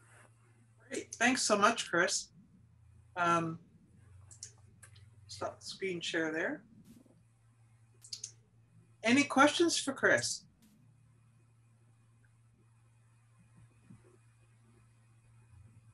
There are a couple of comments though. Uh-oh. Oh no, good, no. Dave Chapman says, in the Arctic, the star Sirius would not spend much time above the horizon if it is seen at all. Is that the fourth hunter who returned for his mitten? It was the fourth hunter. Now the fourth hunter could well have been, I think it's, is it Safe who is the, there's Rigel is bright. But you're right about Sirius, but I think, yeah, it might well not be Sirius. I'll have to review my sources and see if I can clarify that. So that Dave, he's careful. Got to do your research. Yeah. Okay. And Bob Russell says, thank you, Chris. Really interesting. Looking forward to your fall sessions. Great. Well, that'd be great. I'm looking forward to it as well. Thank you. Thanks, yeah, everybody. Thanks so much. I'm going to share my screen again. And yes, we'll be in touch over the summer, Chris. So we'll keep you posted as to the times that you're available for us again in the fall. So great. I think right now we have you scheduled for September and November, if I'm not mistaken. So thanks again. And I'm going to share my screen because next up is Paul Heath, and he has his poem, which is entitled Our World Above. So Paul. Hello. Again, I tried to put the two stories together. Nature magazine is searching for explanations and looking and investigating and writing about it. And then of course the stories of the sky fit with what we see. But a lot of it came from what we saw on Earth first. And then we started to put the same images up into the sky. So that's sort of where it comes from. Our world above, we watched. From within the sheltering leaves, we watched the open grasslands wide. We watched sands with rushing waves upon. We watched our body's needs to meet. We watched the fur and feather and fin. We watched until we learned to gather in. And by the fire's warming glow, we told the tales of fur and feather and fin, the why and how we gathered in. We watched the last log's sparks strewn fall and followed the motes with lifted eyes into the darkening skies. We watched the glittering darkness till dawn's brightening light. We watched our souls' needs to meet. Ages past around countless warming fires glow. The tales of fur and feather and fin were told and retold, until watchers of the starry heavens found glittering images of fur and feather and fin did abound the shimmering darkness within. We watched both earth and sky to fill our bodies, to fill our souls, our tails still sparkling high above our warming fire's glow. Try to put the two ideas together. So, I think you did very well. thank you. Thanks so much, Paul. Okay. Some poems are easier to write than others. The topic lends itself to poetry. Let's do it this way. Yeah. Okay. All right. So our members' question period, as I said earlier in the introduction, we started a section of the members' meeting in which members of any length of membership can ask us questions and we would find someone to answer them. So hello out there. We actually had a question from Lisa Ann Fanning, and no, we did not get Chris Hadfield to answer, although it would have been really wonderful if we could have. However, we do have someone else. August will mark 1 year since I've become a member. I've heard people mention opportunities for remote robotic telescope viewing. How does one participate in those opportunities? So what we did was we asked Dave Lane to provide some information to Lisa. So David? Screen 2 should be it. Okay, ironically, I have actually given a talk about robotic telescopes to 3 other centers, but not our own center. So I'll save you the trouble and will not give you the 45-minute presentation now, but I just wanted to let people know that as many of you know, St. Mary's University has a robotic telescope. The Burke-Gaffney Observatory is robotic and is accessible to anyone in the world. In fact, there are people in many countries around the world using it, and we don't charge. So any Halifax Center member is welcome to use it. If you want to find out a little bit about it, you can visit the website, observatory.smu.ca. Look for the menu that says Robotic Telescope, and there's information there on how to access it. In addition, there's a small robotic telescope that also owned by St. Mary's University that I'll just show you if you can see my camera still. I can't even see it because it's behind trees down there somewhere. My own backyard telescope is there. It's robotic. You're welcome to use that as a center member. And all 3 operate the same. So you can access it using social media tools. You can use well, in the case of the little guy, you can use Twitter or email. In the case of the Burke-Gaffney, you can use Facebook, text, email, and Twitter. And basically the way it works is you send it commands in a particular format. Can you see my little window here? No, it's not. Now, not yet. Not yet. Now? Nope, see you. So you don't see my screen being shared? No. Interesting. All right. That's very weird because it says it's being shared. I wonder how I unshare that. Okay, well, let's forget about that then.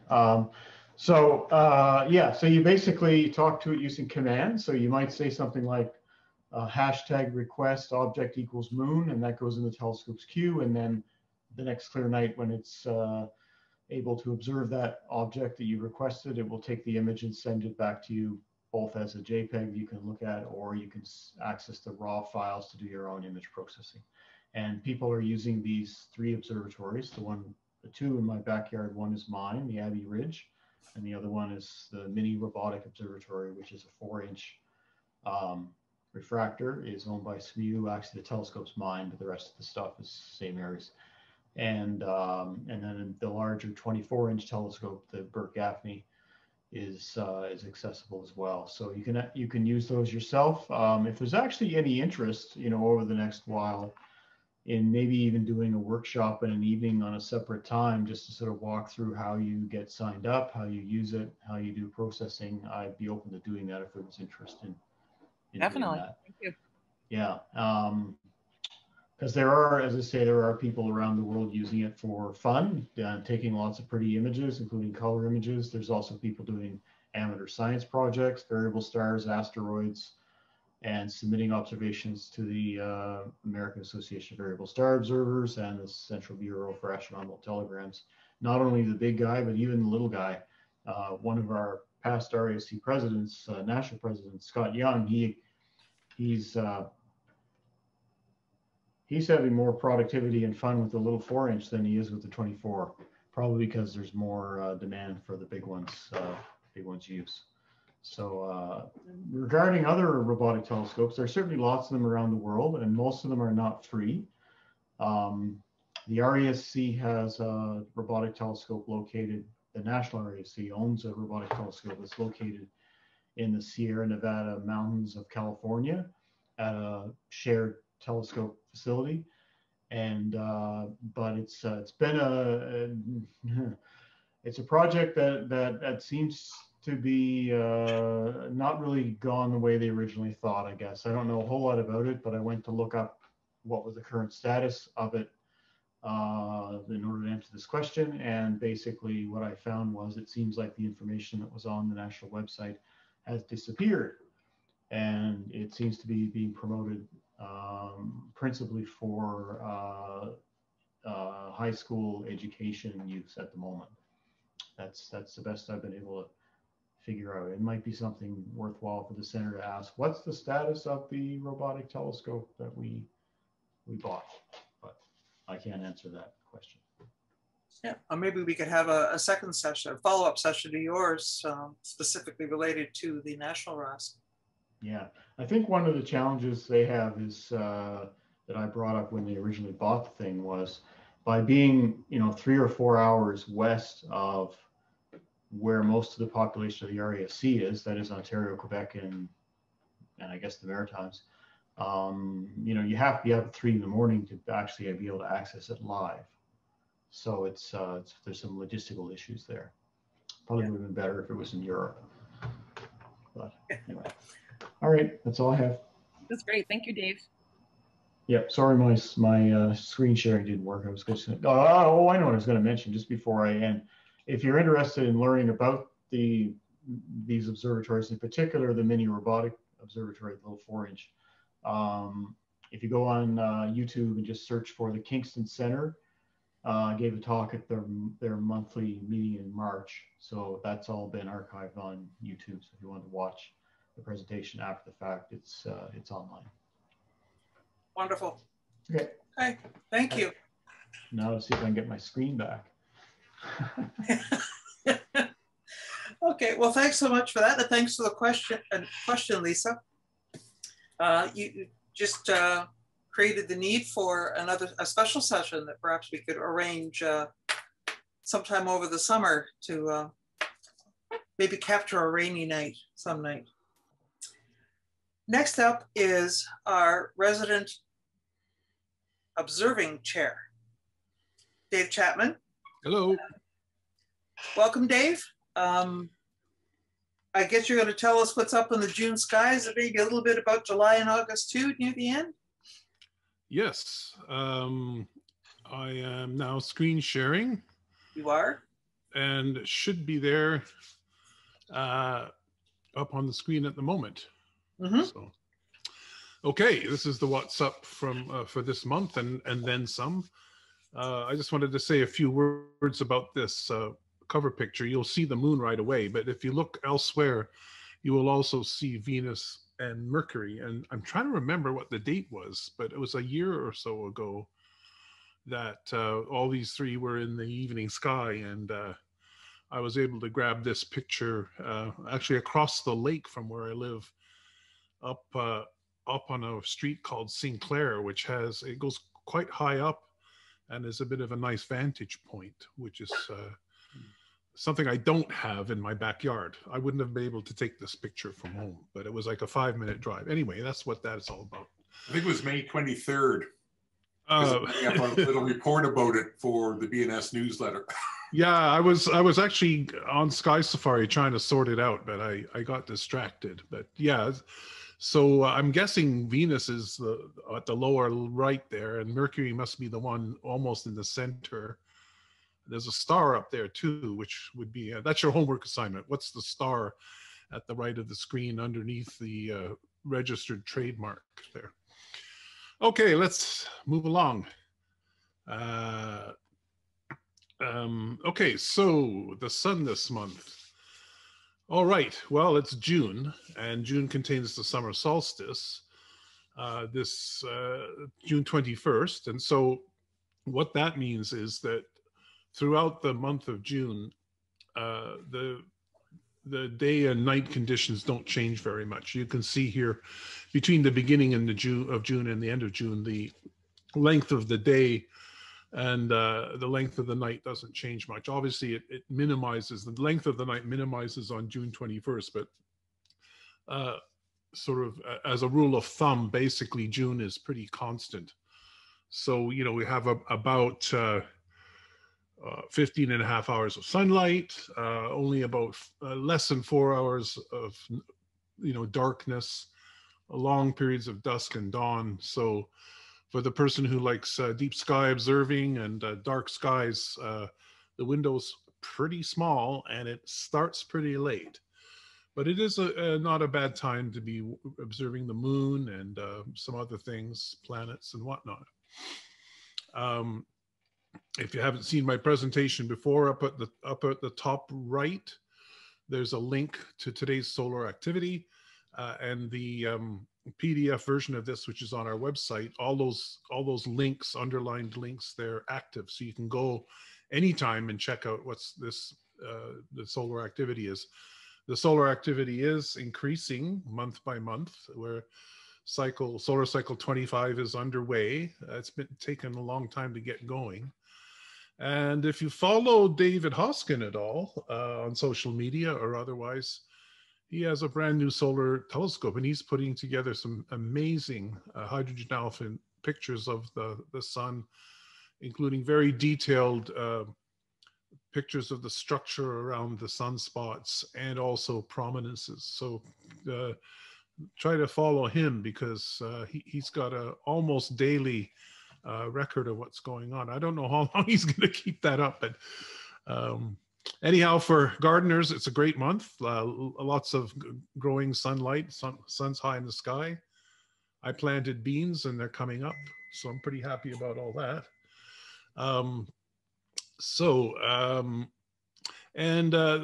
These pie charts that I make for every month, you can go to our YouTube channel and see those pie charts as an animated movie where it goes through the whole year, and you can see how those pie charts shift from 1 week to the next.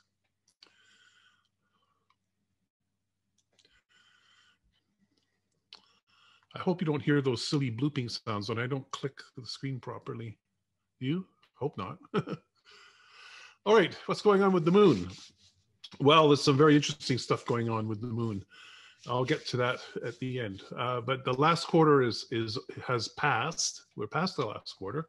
So the next significant event is the new moon, which is on June 10th.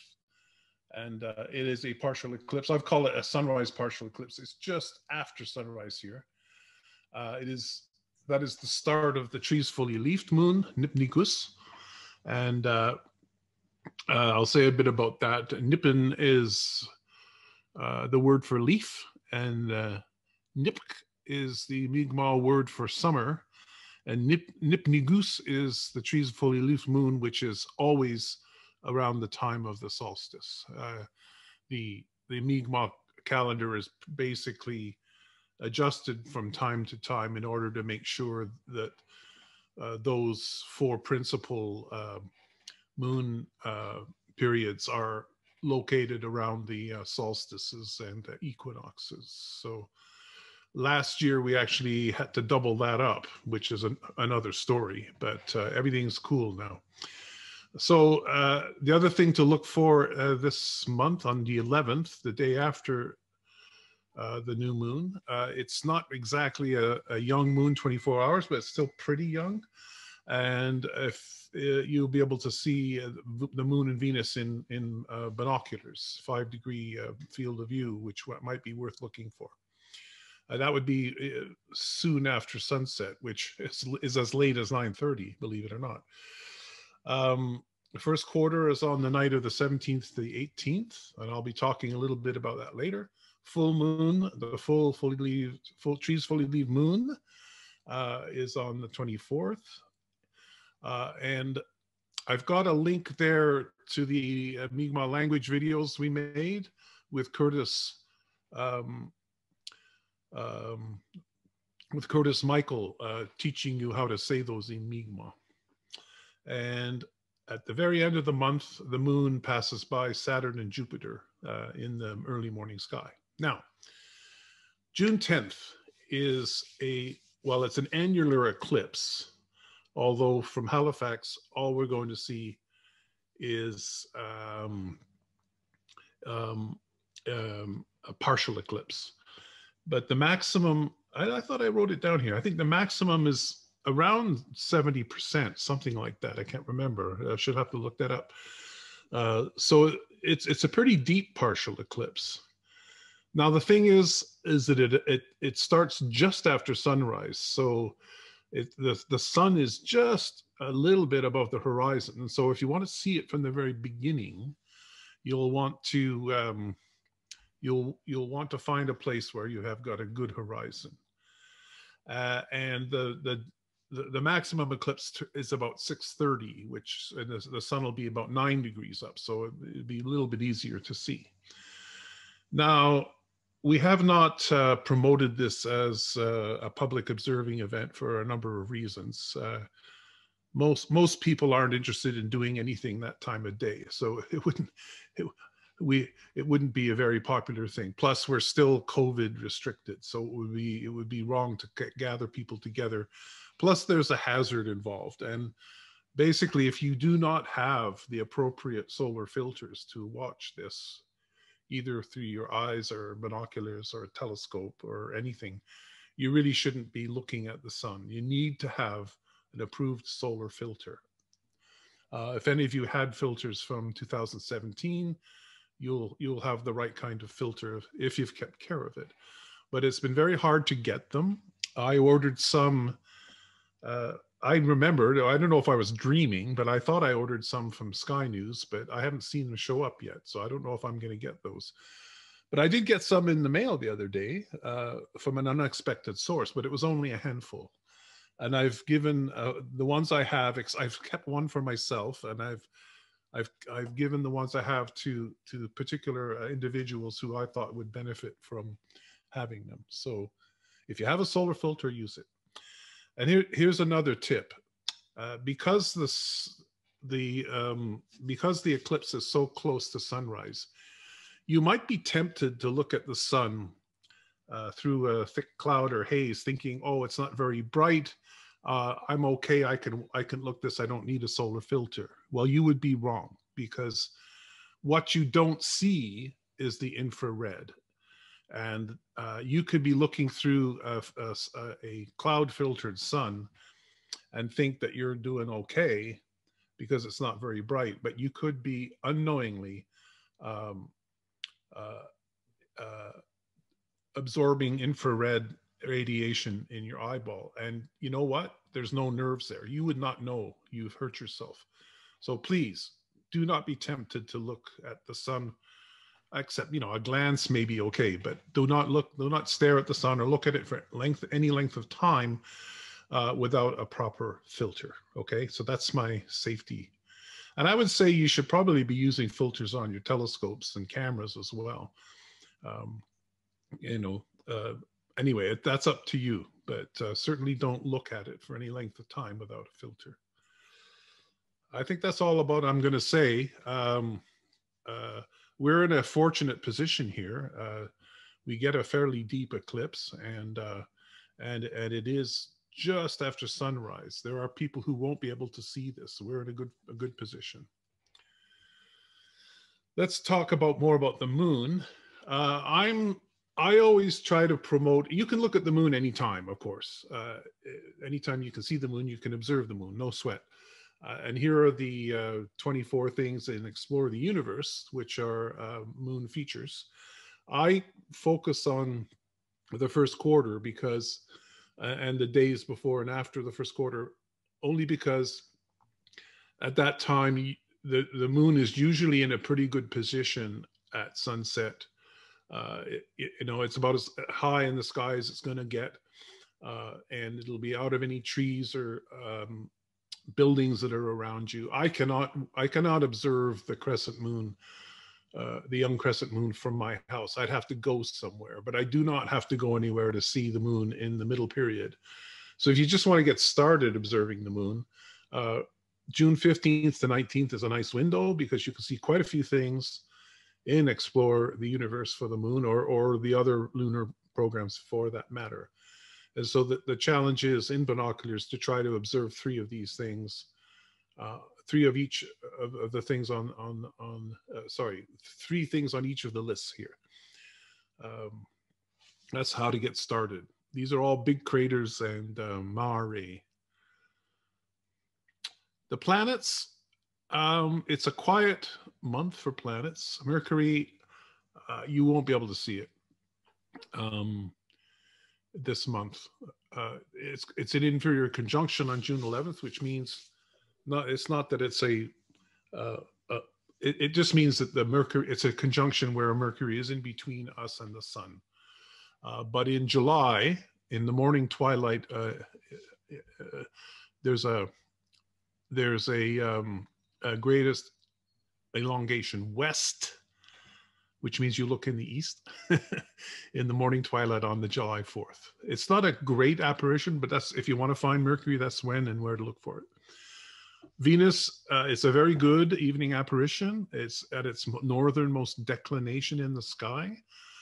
And as I mentioned, it's 3.5 degrees from the moon in twilight on June 11th. So you should be able to see Venus without any issue. Mars, it's getting lower and lower in the sky and dimmer. You wouldn't see much in a telescope anyway now. So it's eventually going to come around. It's going to disappear into the sun, and it's going to come around in late December for the next opposition. It's not going to be a great opposition, but it's going to be a pretty interesting opposition. And I think I mentioned before that one of the reasons it's interesting is because there's an occultation of Mars by the moon at that time. And I think we'll be able to see that here. So that's going to be a cool thing. Jupiter and Saturn are now, I would say, high enough in the sky in the southeast, in the morning sky, to observe in any kind of serious way. I think up till now, they've been a bit too low. Again, it's very early. You know, you've got to get up. You know, it doesn't have to be fully dark, but it's still a pretty early twilight. But you can start observing Jupiter and Saturn and the features and the planets or the moons. And again, they're going to be close to the moon on the 27th and the 28th. Uranus is too close to the sun. And Neptune is in the sky, although it's very low in the east at dawn. So if you have to find it, you can find it. But it's kind of a quiet month for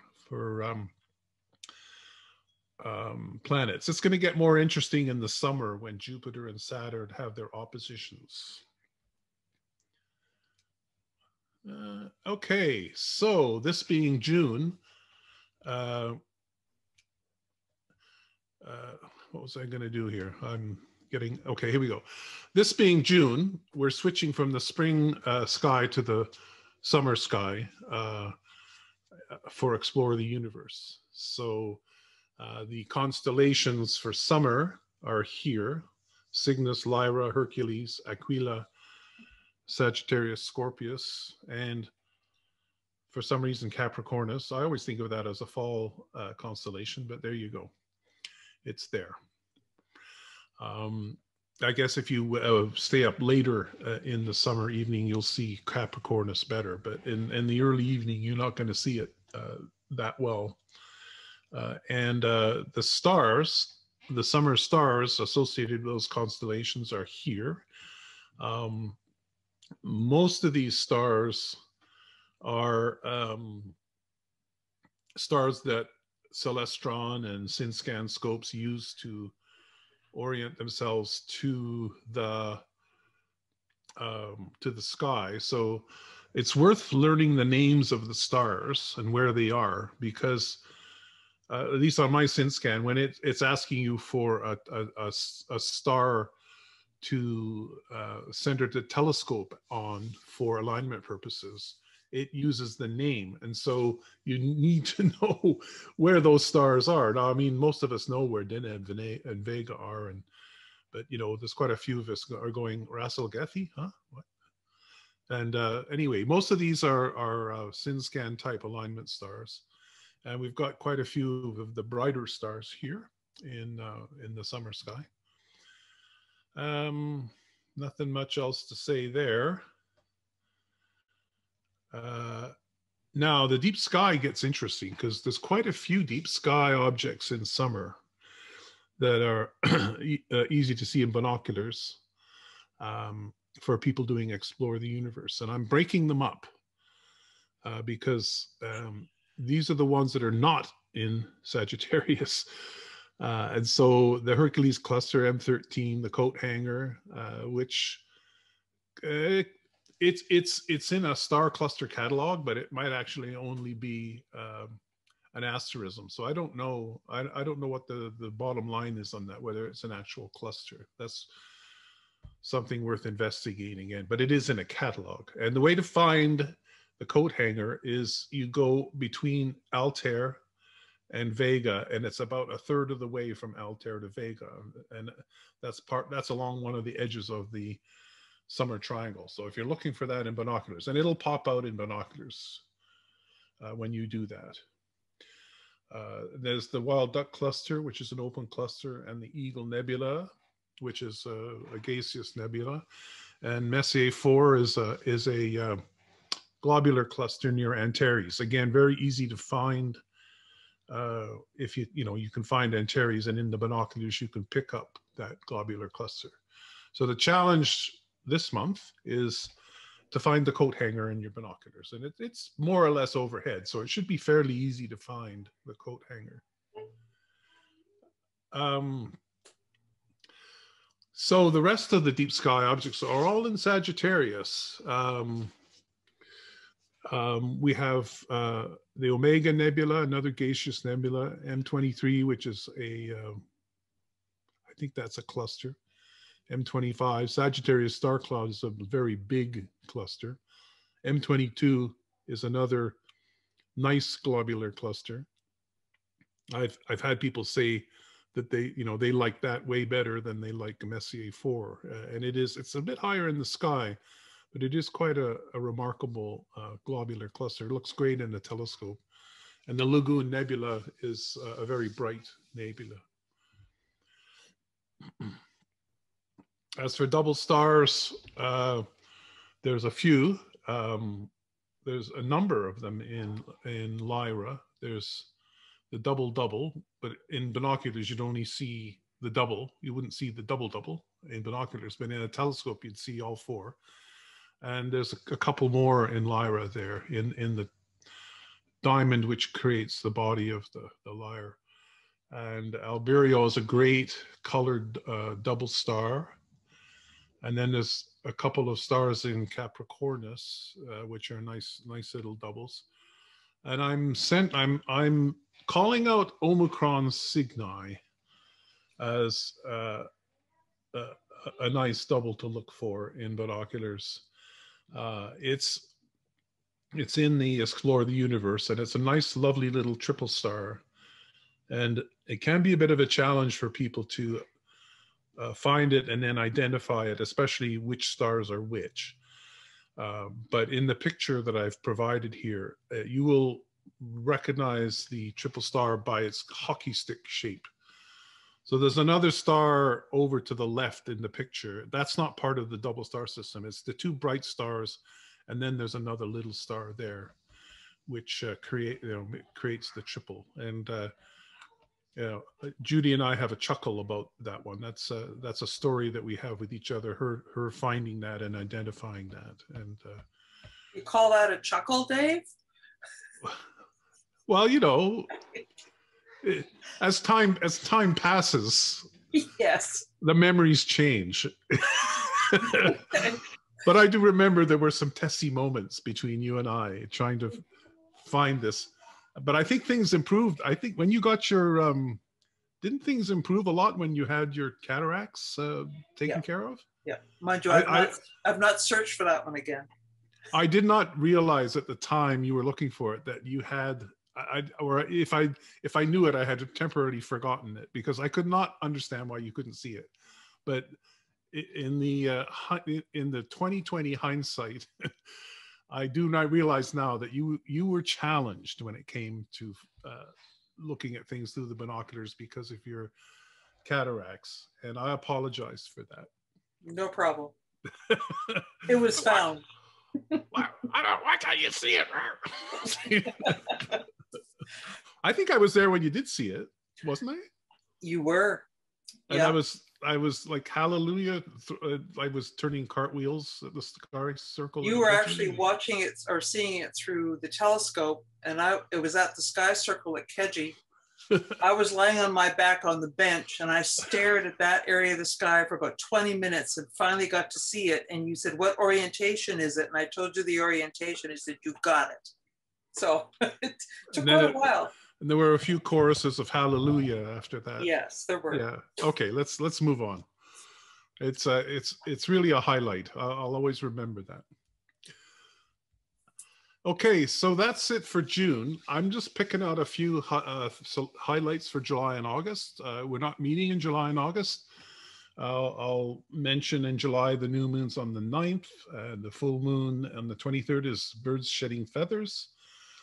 In August, it gets quite busy. We got Saturn at opposition on the 2nd, new moon's on the 8th.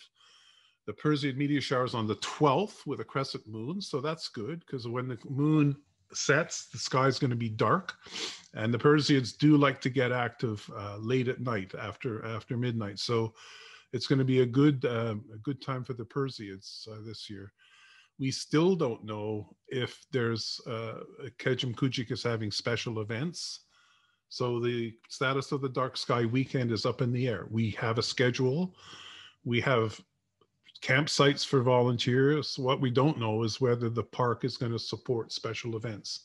And I hope to know that by the end of this month. They're just starting to talk about it now. They've only just let visitors into the park. So to camp, I mean. So they're kind of busy with all of that, but I hope to have that answer for that at the end of the month. And the 20th, Jupiter's at opposition. And on the 22nd, we have the full berry picking moon. So with Saturn and Jupiter at opposition in August, there's some planetary observing you can do there, even when the sky isn't dark.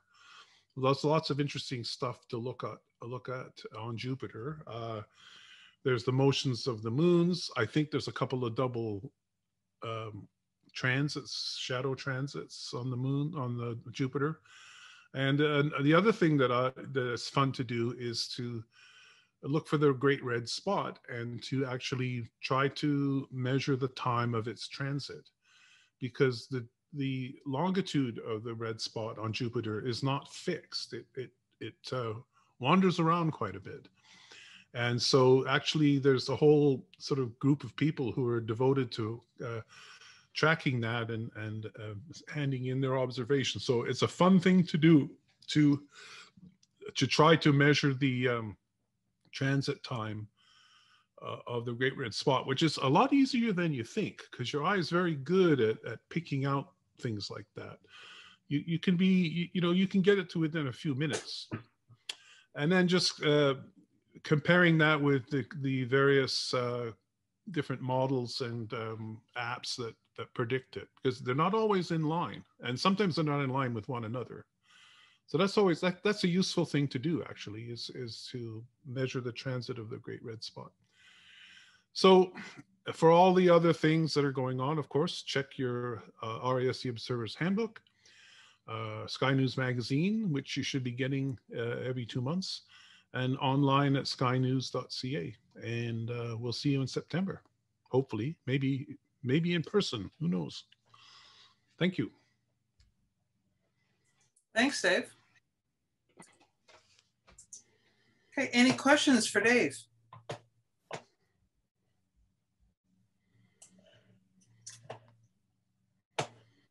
Oops. I'll just show you the viewer I got. Out of the blue, this came from the Dunlap Institute, and I have no idea why they sent me some, but anyhow, sometimes lucky things happen. They sent me like about 5 of these, and I wasn't expecting them. So isn't that nice? All right. Well, thank you. I do have a few solar observing. I got to dig them out, but I've got maybe a dozen at the very most from the eclipse. Now, I don't know. I have to check to see if they're still good. But there wasn't many left from the eclipse in 2017. So. Yeah, I keep mine in an envelope. If you have anything like that, when you put it away in your sock drawer or wherever you keep such things. Oh, look, I've got 2. I always put them in an envelope, and then that prevents them from getting anything holes punched in them and that. Okay. Well, thank you. I think I'm up next, so I'm going to have to share my screen with folks.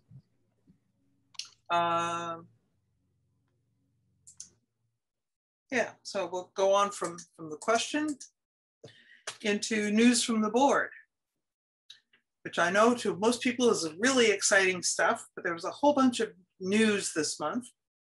A detailed email went out last evening. I hope some of you have had a chance to read it. In the interim, though, Halifax Centre, you can reach us on our website at halifax.rasc.ca. If you wish to ask any questions or make suggestions, you can certainly contact us at president@halifax.rasc.ca. And if you want to contact some of the other members related to observing, outreach, the librarian, etc., you can go to our contact us, and their emails will be there as well. And I tried to show something here about the lunar eclipse or solar eclipse, but it was the best I could do. So the best news in the world, SCO is open. Hallelujah. Because of the revised provincial COVID-19 restrictions, SCO is once again open to RASC Centre members. We do have a small task team that's been put together that will reevaluate the SCO guidelines as the public health restrictions change over the summer. So that for now, it is open, and hopefully the opening will continue over the summer. Basically, it hasn't changed a whole lot. There's still no more than 10, but keep in mind that they must be outside to comply with current guidelines, which means no one inside at this point. So 1 person per concrete pad, up to 4 additionals can occupy the roll-off, and 3 others can go anywhere exterior area of the site, as long as everybody remains that 2-meter distancing of 6 foot. And at this time, we are limited to 10 outside, and that max number outside hasn't changed. Certainly how we let people know that we are going to SCO has not changed either. In other words, through the discussion, let's say going to SCO on a certain date at a certain time, and then let us know in the email how many are going out so that people can then track. And if there are already 10 that have signed in, please don't go, but keep watching the discussion list, because heaven only knows somebody might decide to beg off last moment, and then you have an opportunity to go. The one thing that has changed from before this most recent lockdown is that we will allow no more than one person in the war room at any one time, and they must be wearing a mask. In other words, somebody has to go in there and get the key to be able to open up the observatory and the other outbuilding, maybe turn on the heat at some point if they so wish, but otherwise it's only one person with a mask. And again, that no more than 4 people in the roll off. And if there is a lens fogging, if it's a problem for you, masks may be temporarily removed from the nose for the duration of the task, provided no one is within 2 meters of you. And we do ask that all members police themselves. And if someone is not wearing a mask, please ask them to put it on. If they forgot it, the center has provided a few masks, and they are in the warm room. So that, but we are not supplying people with masks. We do strongly encourage you to bring your own. And that 2 meter distancing must be followed. The thermal binoculars with the mount and also eyepieces cannot be used due to the on-site sanitization challenges. The 16-inch Dob that's there can be used, provided you bring your own eyepieces, and then you have to treat the Dobsonian as any other contact surface and clean before and after use.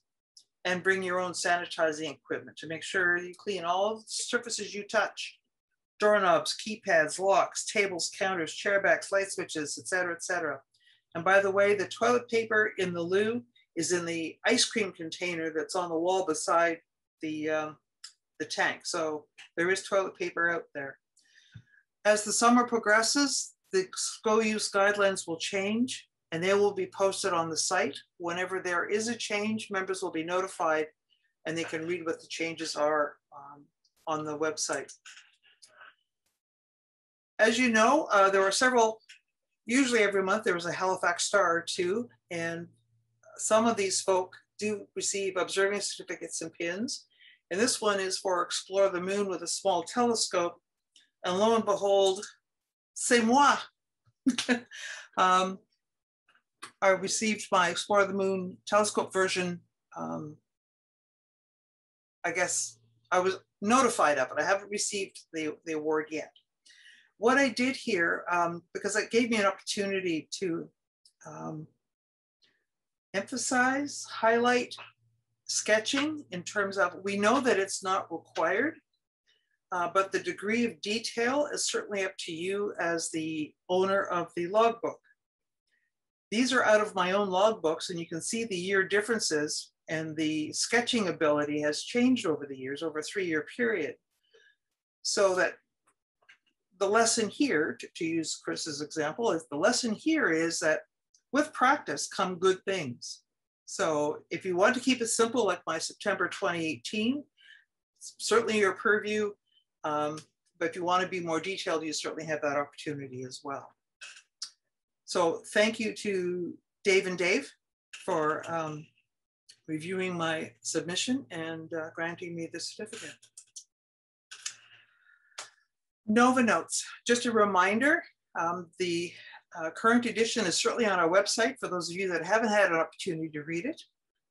John and Lisa are doing a fantastic job of this.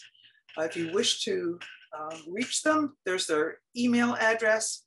And if you wish to submit a letter to the editor, an article or whatever, please submit what you would like for the May-June edition before June 21st. That's when they put the final touches on the edition, and then it goes out. Governance, there are 2 new policies that were approved by the board at its meeting this past week. You can find them on our website in About Us. If you just hover on the About Us, you'll see policy documents, and these, along with all the others, are there. We revised policy G6 regarding the nominations, elections, and appointments because there wasn't a clear delineation of the method for election versus appointment. That has now been rectified. And we have a new one regarding membership and conflict resolution. This was developed at the instigation of National that suggested that centers should have a conflict resolution policy in place. So we do have one now. They are certainly there for your reading. And if you have any comments or suggestions regarding either of these or any of the other policies, please let us know.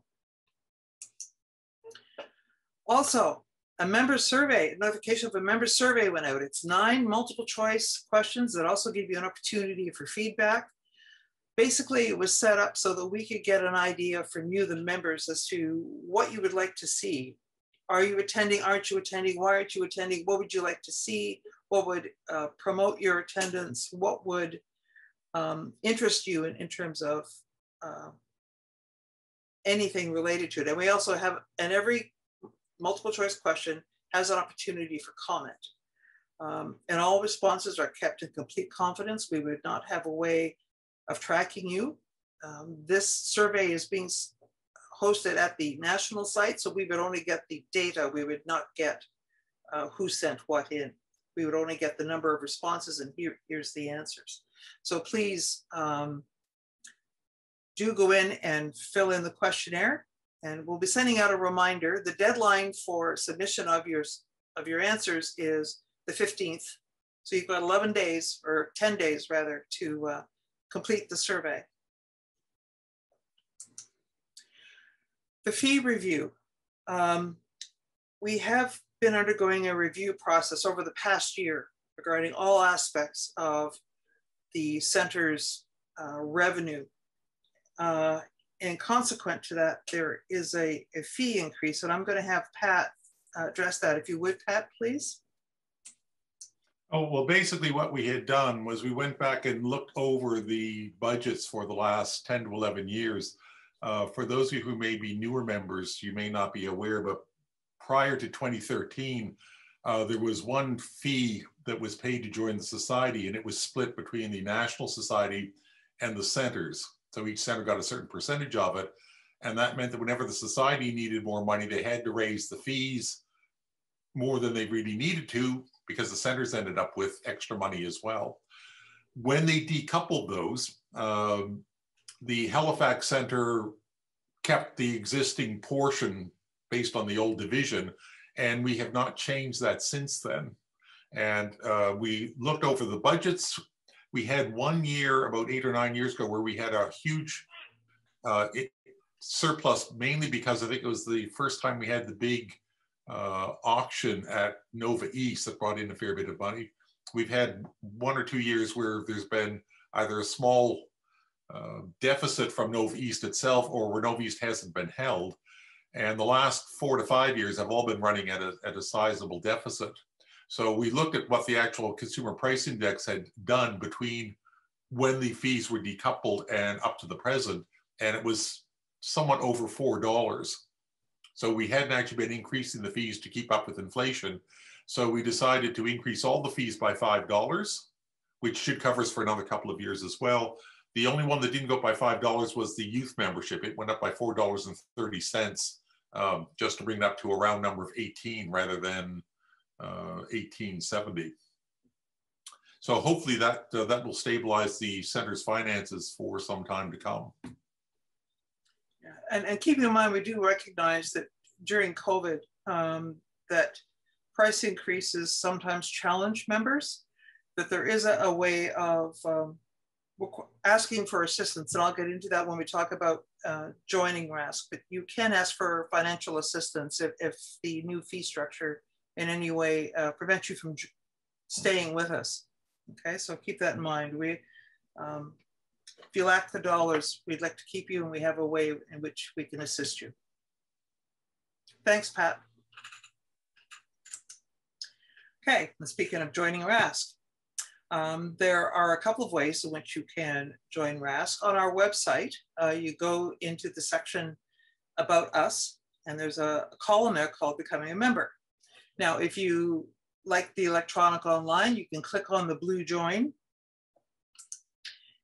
and that will get you into the actual form that you can fill out, and you can pay online as well for your membership. But if you're old school and prefer a written in form, you can then click on the blue word form, and it'll get you to the PDF, and you can fill it out and mail it in along with your payment. Don't forget that when either way, whether you join electronically or through paper, don't forget to become affiliated with Halifax Center, because that isn't automatic. And as I said a moment ago, if you need assistance due to financial stress at this point in time, contact Adela, and her email address is mempub@rasc.ca, and request the assistance. We have had members from the center do that and have been successful in acquiring that funding. So if that's your situation, please use it. Members of Halifax Center, you can also join our email discussion list. And you can also click on the St. Croix Observatory, and gives you information on the observatory itself. So heads up on our meeting dates. These are the 4 meeting dates. As I said early on in the session today, there are no meetings during July and August, although there may be some special presentations given this one of the suggestions from Dave Lane. So September, we have Dave Hoskin talking about Comet Neowise, and Chris will be returning for another edition of Astronomy Lore. In October and November, we're working on guest speakers there. And I'm sorry to keep you in the dark on this one, so to speak, but we're hoping for some exciting things there. And Dave Hoskin has agreed to do some hydrogen alpha solar imaging session with us. And Chris will be returning in November with a 3rd session. And for our AGM on December 4th, Dr. Phil Groff, who's the executive director, has agreed to speak at our AGM. Now, we do recognize that this summer, we do not have a Nova East because of various reasons. One of the main ones being is that the site that we normally hold it is not available to us. However, we would like you to mark your calendar for next year. Okay, so the Nova East in 2022 is the weekend of August 26th to 28th, with the new moon right dab smack in the middle, but it's early in the morning, so you have to be an early rise if you want to. Of course, mind you, at 5:17 a.m., it's starting to get light anyway, so it won't affect your viewing the night before. One of the things that has come up, and keep in mind, this is not, what's the word I want? We are not endorsing it as a center, but I'm putting it out there that if somebody is interested, they can certainly let me know, and I can send them the email that I received. It was from Dr. Gianluca Massi of the Bellatrix Virtual Telescope Observatory in Rome. And they're doing a live Facebook, I believe, session with this upcoming solar eclipse, live as it goes across its path. And we were asked that if anybody here in the center, and we're going to get about 70%, as Dave said, don't know how much that would interest them, but I'm thinking that they want to have this as it progresses all the way across.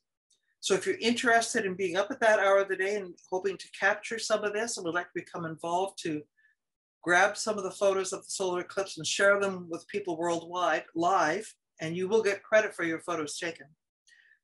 Get in touch with me and I'll put you in touch with Dr. Massi. Otherwise, don't forget about the RASC moon at noon. And I apologize to those 3 dear souls. They were smiling the split second that I started to do the screen capture, and then I captured them at the wrong moment. So I apologize for the sorry looks on their faces, but really they're smiling the vast majority of the times.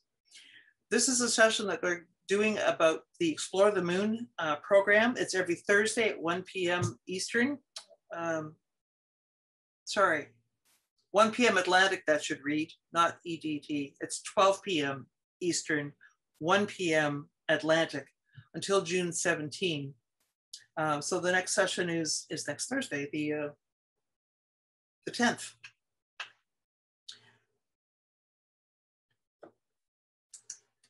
The Insider's Guide to the Galaxy, hosted by Chris Vaughn and Jenna Hines, it's on hiatus, so there aren't any sessions over the summer per se with respect to the Insider's Guide. However, Chris Vaughn has lined up 4 special sessions over the summer. go to the RASC website and you'll be able to get the details and be able to register for those. Some of them sound pretty cool. So you might want to get involved with that particular one or more of those sessions that Chris is hosting. The General Assembly is coming up in June, later this month, from 25th to the 28th. There is a price for the General Assembly, but there's some really cool speakers from various fields. In the email that I sent out last night, there was a copy of the agenda, so I have a boo at it, and you'll see what is going on over the whole weekend. It's really quite exciting. As part of the General Assembly, there's also the annual general meeting, and it is held on Sunday evening of June 27, 7 p.m. Atlantic, 6 Eastern. It's a free session for members to attend, and it's a member-only event. This is your opportunity to hear about what is going on or has gone on in the past year and what they hope to achieve in the coming one as a society. You also get an opportunity to vote for new board members. There are 3 positions that are open, and we actually have an election. There were 4 vetted candidates up for the 3 positions. So if you go to the site, you'll be able to read their candidate statements, read them over, determine who you'd like to vote for, and do so accordingly. So if you want more information, just go to the AGM website, the GA website, which is at www.rasc2021ga.ca, and you'll get all the information you need to know and how to register as well. So I strongly encourage people to attend the AGM. If they can't attend everything, at least attend the AGM. And roar back. We've been dealing with this virus for over a year, and we're still roaring back at it and continue to do so until it disappears. So hopefully in the fall, we'll be able to see everyone. And until then, have a great summer of observing. Stay safe, stay well. Any questions? And Bob has asked Judy, where's the members survey link? It's in the email that I sent last night after supper sometime. But I can certainly, Bob, I can send it to you offline. How's that? And that way you'll have it. Okay. No questions. So at this point, thank you everyone for attending today's session. We'll call it to a close, and I will we'll see you all, hopefully see you all in September at SMU. And if not, we'll be back here, same place, same station come September 11. So take care.